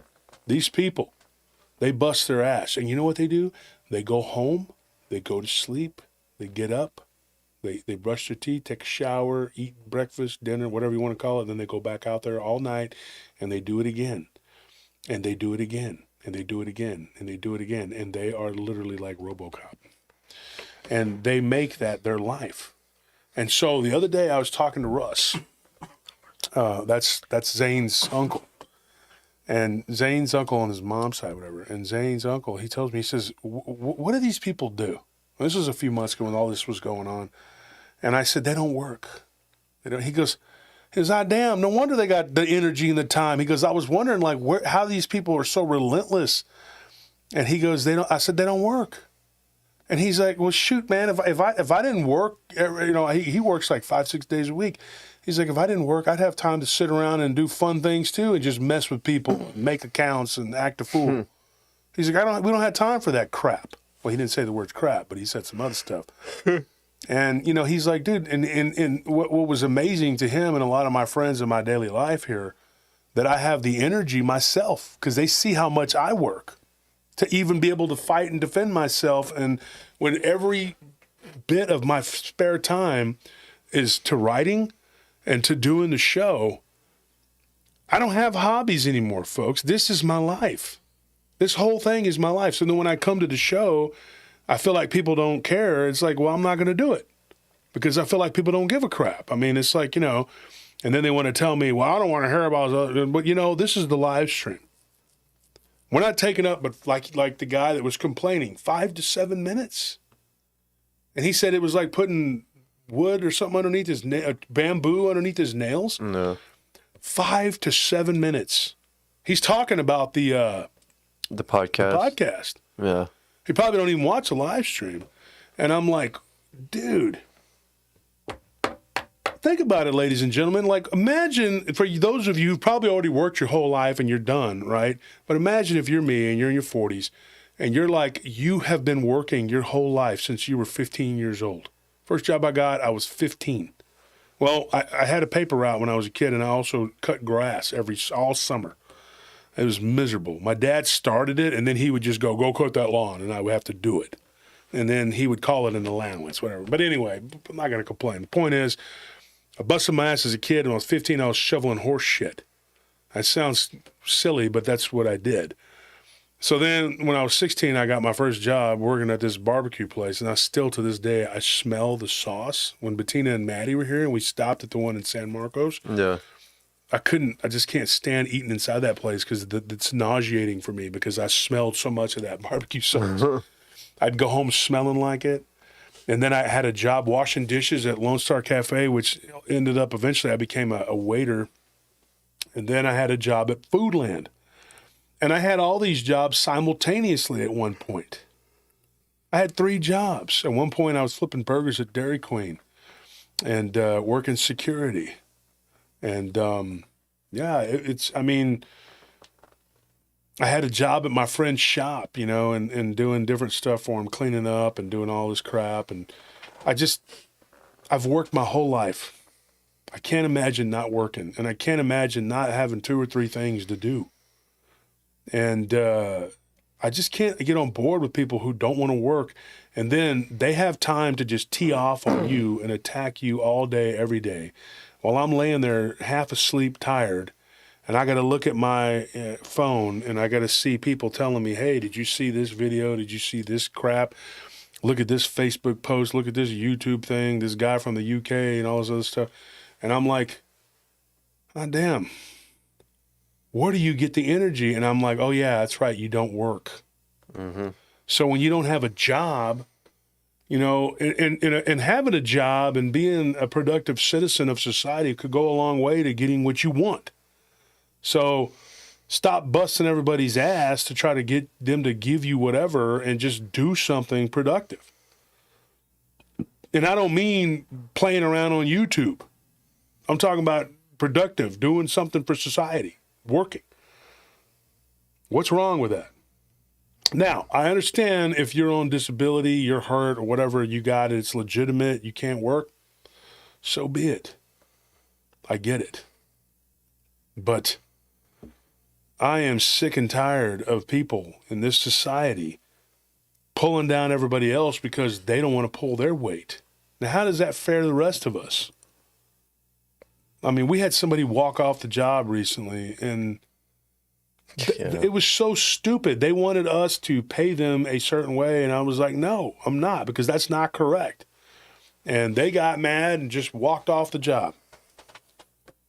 Easy job, making decent pay, where you don't do nothing. It's one of the easier assignments in the whole company, too. I would say probably... Maybe, I don't know, not the easiest, but it's easier than your job, it's Tony. definitely cake. It's a cakewalk. The only thing easier is a fire watch. Hey, there's no fire. Getting paid $16 an hour, there's no fire. How hard is that? Yeah. But that job there was like, there's nothing to it. And this person just walked off the job, and you're going like, this is what happens. And this person they didn't want to work. Very specific when they wanted to work and where they wanted to work, and we were trying to be accommodating. And at some point, you just got to say, to hell with this, okay? We're trying to run a business. If you don't want to do it, don't be a part of it, don't be a part of it. I have people been with me for 2 decades. I have people been with me for a decade. I have people with a decade and a half. It speaks for itself. If I was being unruly and treating people bad and not paying people correctly, would these people stick around? And these people are my friends. A lot of them are very close. We're very close. We're like family. It's a family business in every way. We have people been working for us for years. I didn't even realize the other day, Stefan's going on 4 years with us. If we're such horrible people, why would he be there? Yeah. you know? And she said that to my business partner. I don't know how anybody would work for y'all. Really? Because we got like 24 people who've been with us for over a decade. That's pretty amazing, you know, considering that we're so horrible. We're over here treating everybody bad. We bend over backwards to help people. Always. This same person, I paid $1,000 for their brakes to be done, and they were rude and insulting to my mechanic. That should tell you something right there. Yeah. You know, and you know, you know you ain't seen the last of them either. They're going to pull something. There's always, you know, they don't just go away. They have to keep causing problems. Yeah, they got to blame the world for their problems. The world is the problem. It's never them. These people, the same thing on YouTube. The world owes you something. Let me tell you something, okay? I don't owe you shit, and neither does the world. We didn't create these problems for you. You created them for yourself, and now the whole world has to suffer for it. No. Go to hell, okay? You dug your hole, dig yourself out. You could start by getting a job, and that goes for each one of you who's doing all this crap. There's more than a couple. There's a handful of you that are really bad, and then there's a little outer rim of them that are, and I'm telling you folks, they're like a damn cult. They're psychotic. They have people that sit there and watch them and believe everything they're saying. Yeah. And if they keep this crap up, something, you know, something's going to pop off. And so I just was like, today, I just said, to hell with this, no more. I'm not doing this. And, you know, I had to I got to do what I got to do, man. I mean, I can't take it no more. I'm not going to sit up here and just get fired up on and attacked. I have enough going on in my day-to-day life than to deal with this crap. Yeah, B. Moss just said, Josh, you should get that fake paranormal. I tried, B. Nellie's been trying, I've been trying, everybody's reported it, but it's not coming down. And the guy is going from channel to channel using that to make outlandish statements. You know, it just seems like the people now, what's happening now is the world is upside down. And if you're doing the right thing, you get the shaft. If you play by the rules, you get screwed. Mike Turner says, I do security myself, armed and unarmed. Both my jobs are cakewalk. It is, right, Mike? Yeah. It's a cakewalk. Now, I will say this, and that's not to take away from the guys working at the Wall or the guys that are working at Remington. Oh, my gosh. I mean, you know, when people are taking pot shots at you, that is not a cakewalk. Throwing balled up toilet paper, feces, catapult balls, whatever that. It sounds funny, but it's not, because if you're one of those guards that was getting that thrown at you, I mean, oh my gosh, dude. I mean, they were throwing, you know, I'm not even going to get into some of the disgusting things they were doing. But these people are a nightmare, okay? JoJo, yes, that's one of them. He's one of the handful of these just ridiculous people who won't stop. But, you know, they're doing these things, and then we're supposed to sit back and just be like, okay, you know, no, dude, enough is enough, man. I've been quiet. I kept my end of the bargain, and I've not attacked that other channel. I haven't said anything about them. But then they want to make a show and just say a bunch of crap, you know, and I know they're talking about me. I know you're talking about me, and I'm fed up, man. I'm done. I mean, and then every day, you know, Anus getting on there and saying what she says, and Cleghorn, Legane, Clegling, Cluckin', Chicken Cluck, I don't know, whatever his damn name is, Yeah. every day with his bullshit. Every day. And I think I know who it is, you know, but I can't really say it because I don't know 100%. But I'm really tired of your shit, man. I'm tired of your crap, dude. You know, I really am. And I'm going to see you go down. Okay, you can make outlandish statements like, you know, you're going to the FBI, whatever. Please do. I encourage you to do that, because that will be the end of your crap. I can tell you that right now. They're going to take a look at it and watch what happens. Okay, because I am going to pursue this as far as I can. I am not going to stop now. You have started it. It's back on. There is no peace. Okay, you've made that perfectly clear that you will not allow peace. You want to sit there and run your mouths and talk trash and try to put things on me that are not my responsibility. It is not my responsibility. I did not do these things to you. You did them to yourself. All right? Now, what I would say to you is you need to talk, you need to come clean and say something to me personally instead of going to your channel and saying a bunch of crap. And I will tell you the absolute truth. Which you don't want to accept it, don't accept it. But I've already told you, but you need me to reiterate it, I will. Okay? Had nothing to do with these situations that you're talking about. But you want to lie and keep on pushing my name in there. Well, now I'm going to teach you something. You watch. Okay? Don't bluff and threaten like you're going to do something. Do it. Do it. Because I'm ready for it to all come out. I'm sick and tired of this. So, folks, we tried peace. We tried, didn't we? We tried. Yeah. Didn't work. You wanted to try to pin felonies on us. You want to talk about conspiracies, my friend? Your people tried to pin felonies on us, and you were a part of that. Okay? Guy, you want to sit there and talk about conspiracies. You were a part of, oh, yeah. You and Anus. Yeah, and somewhere out there, there's some crazy people or person who actually believes that. Mm-hmm. And that puts and my life to kill us. That puts my life at risk. That puts Tony's life at risk. That puts your life at risk.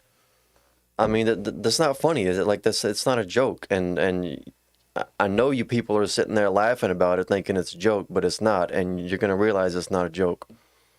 Yeah, we're not gonna be laughing. All right. So gotta freaking spend $1,500 just to get started.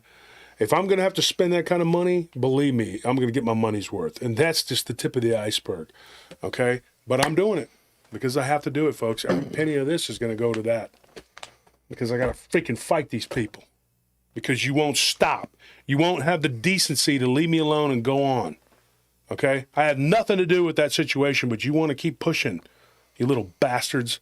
Keep it up. You keep it up. And at this point, I hope you do keep it up because it's just going to give me more fuel. I'm not saying anything incriminating right now. I'm not going to say anything. I'm just telling you. I know what you're doing. We know you, and we know you by your works. Okay? Every day you get up. You don't work, none of y'all. So you have time all day long to just plot and scheme. I am not giving you a dime. I'm not apologizing for a damn thing. I've already apologized for everything that there could have been. There ain't nothing else that I owe you. So you can go on and you can screw right off and go up a tree for all I care. Well, what's going to happen now? Okay, get ready. You wanted it, you got it. It's going to happen now because I wanted to be left alone. I wanted to be left alone. You can do that. You want to keep dragging my name through the mud and making crazy, psycho, sick, outlandish things. Dude, I'm going to pay whatever I got to pay. If I got to empty my savings account out to deal with this situation, I will. But I'm not giving you a dime. You will never see a penny from me. You are not going to bully me and extort money from me. I don't owe you shit. And as far as I'm concerned, all of you can eat a big bowl full of it.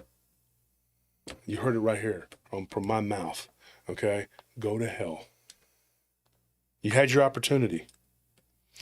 You have one opportunity. You want to make it right. You can apologize. Stop bringing my name into it. If you don't do that, which is by Monday, that's it. We're done. I'm giving you till Monday to apologize. If that doesn't happen, then I'm just going to consider this back on. We're back where we started from. Might as well say it. We're where we're at. It's going to happen. Yep. Yeah.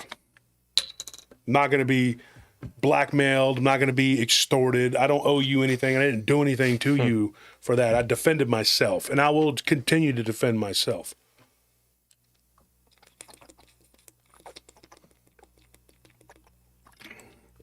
I gave you 1,000,000 chances. I did. Somebody just said that. How many chances you gave them? Yep. I did. I tried to be peaceful. I tried to make peace. But that wasn't good enough. That wasn't enough. You want to try to connect me to some conspiracy. Bullshit. The conspiracy was you guys trying to pin felonies on us three. That's the conspiracy right there, and we got you doing it. You want to talk about screenshots and recordings? Yeah. We got them all, dude. That was done very, very publicly. Yep. Everything you've done and said from beginning to end has been recorded. Everything I've done and said has been recorded. So let's just throw all the chips down. Let's let them fall where they may. Yes, Wendy, they did. They did a show tonight trying to start their shit. Well, they ain't starting it. They've been doing it. They never stopped. And he fought this war by proxy with his people. And he kept using one person that was saying something from our camp, and I have no control over that guy. That guy, I barely even talk to him. He doesn't want to stop. He's not going to stop. That's on him. He wants to keep going. But you know what? He's got his right too. He's got his right too. I knew that the peace was very untenable when he would not rein Anus in. Okay? So if Anus is going to keep doing what she's doing, I knew that she, because she has nothing left. If it ends for her life is there's nothing in her life. She has nothing. So she had to keep it going. But he wanted to keep it going. This guy I'm talking about, you know who you are. You wanted to keep this going. And now you're publicly trying to extort me? No, dude, no. It's not going to happen. That is not going to happen. We'll see where this goes. But at this point in time, without a public apology, you didn't have to publicly apologize. Just apologize and stop your crap. But you have until Monday. Okay? Lawyers don't like to work on the weekend, although I will be talking to mine tomorrow, but nothing's going to happen until Monday. And you want to talk about state lines? I never gave a dime to anybody across state lines. You dumbass. Okay? You dumbass. Who the hell does that? Who gets involved in somebody else's domestic? That is not my deal. Yeah. That ain't my thing, dude. So shut up. Stop saying that. You know, whatever happened is what happened. That's on you.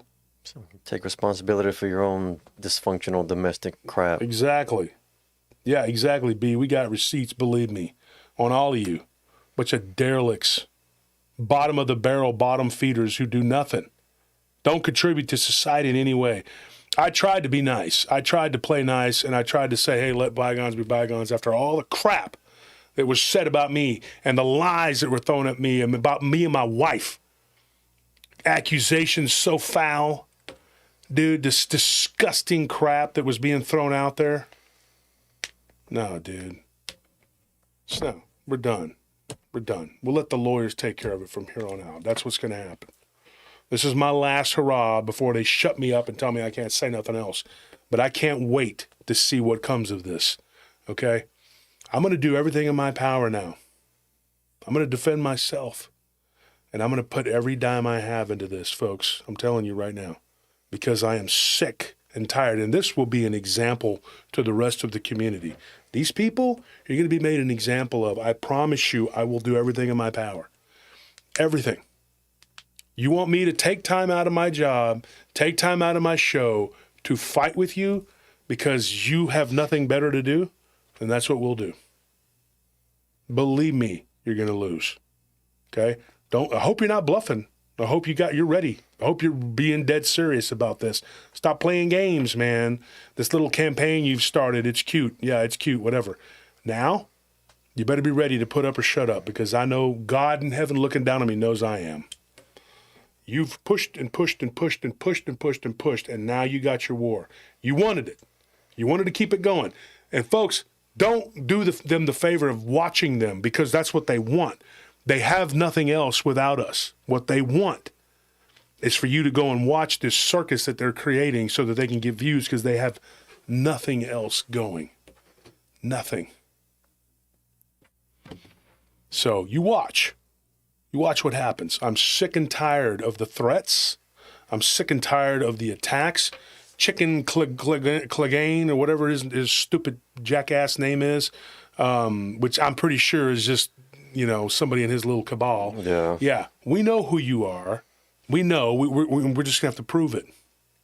You think you're cute up there running your mouth, chicken head. You and your little pack of dummies. Keep it up. All of you. I know you all by your first names, you little pieces of shit. That's a good name for them, chicken, because you're all chicken shit. You're all chicken shit. That's what you are. Bullying like there's no tomorrow. And mistaking my silence for weakness or fear. There is no fear here. None. I have no fear of you. I don't respect you. I still stand by that. I don't respect any of you. I have no respect for you at all. None of you. A man who won't put on a pair of boots on the ground, but you won't go use them to go work? Yeah. Go to hell. Why don't you take them boots and go walk to the damn grocery store, You does not get a work. job there. Maybe you can work there. He who does not work shall not eat. I like how they always like to gloss over, ignore that part of the Bible, and then quote scripture. You don't deserve to eat if you don't work. Yep. So keep it up. Attacking me, attacking my wife, making up outlandish stories about how the FBI is looking at us because of a conspiracy or whatever. Shut the hell up, dude. The FBI's got better things to do than look at us for a whatever. I never gave a dime to anybody across state lines. So shut your damn pie hole. Just shut up. It never happened. Never. Let them look into me. Watch what happens. Okay? Because when lawyers start getting involved, start turning over rocks, you better have your house in order because it's all going to come out.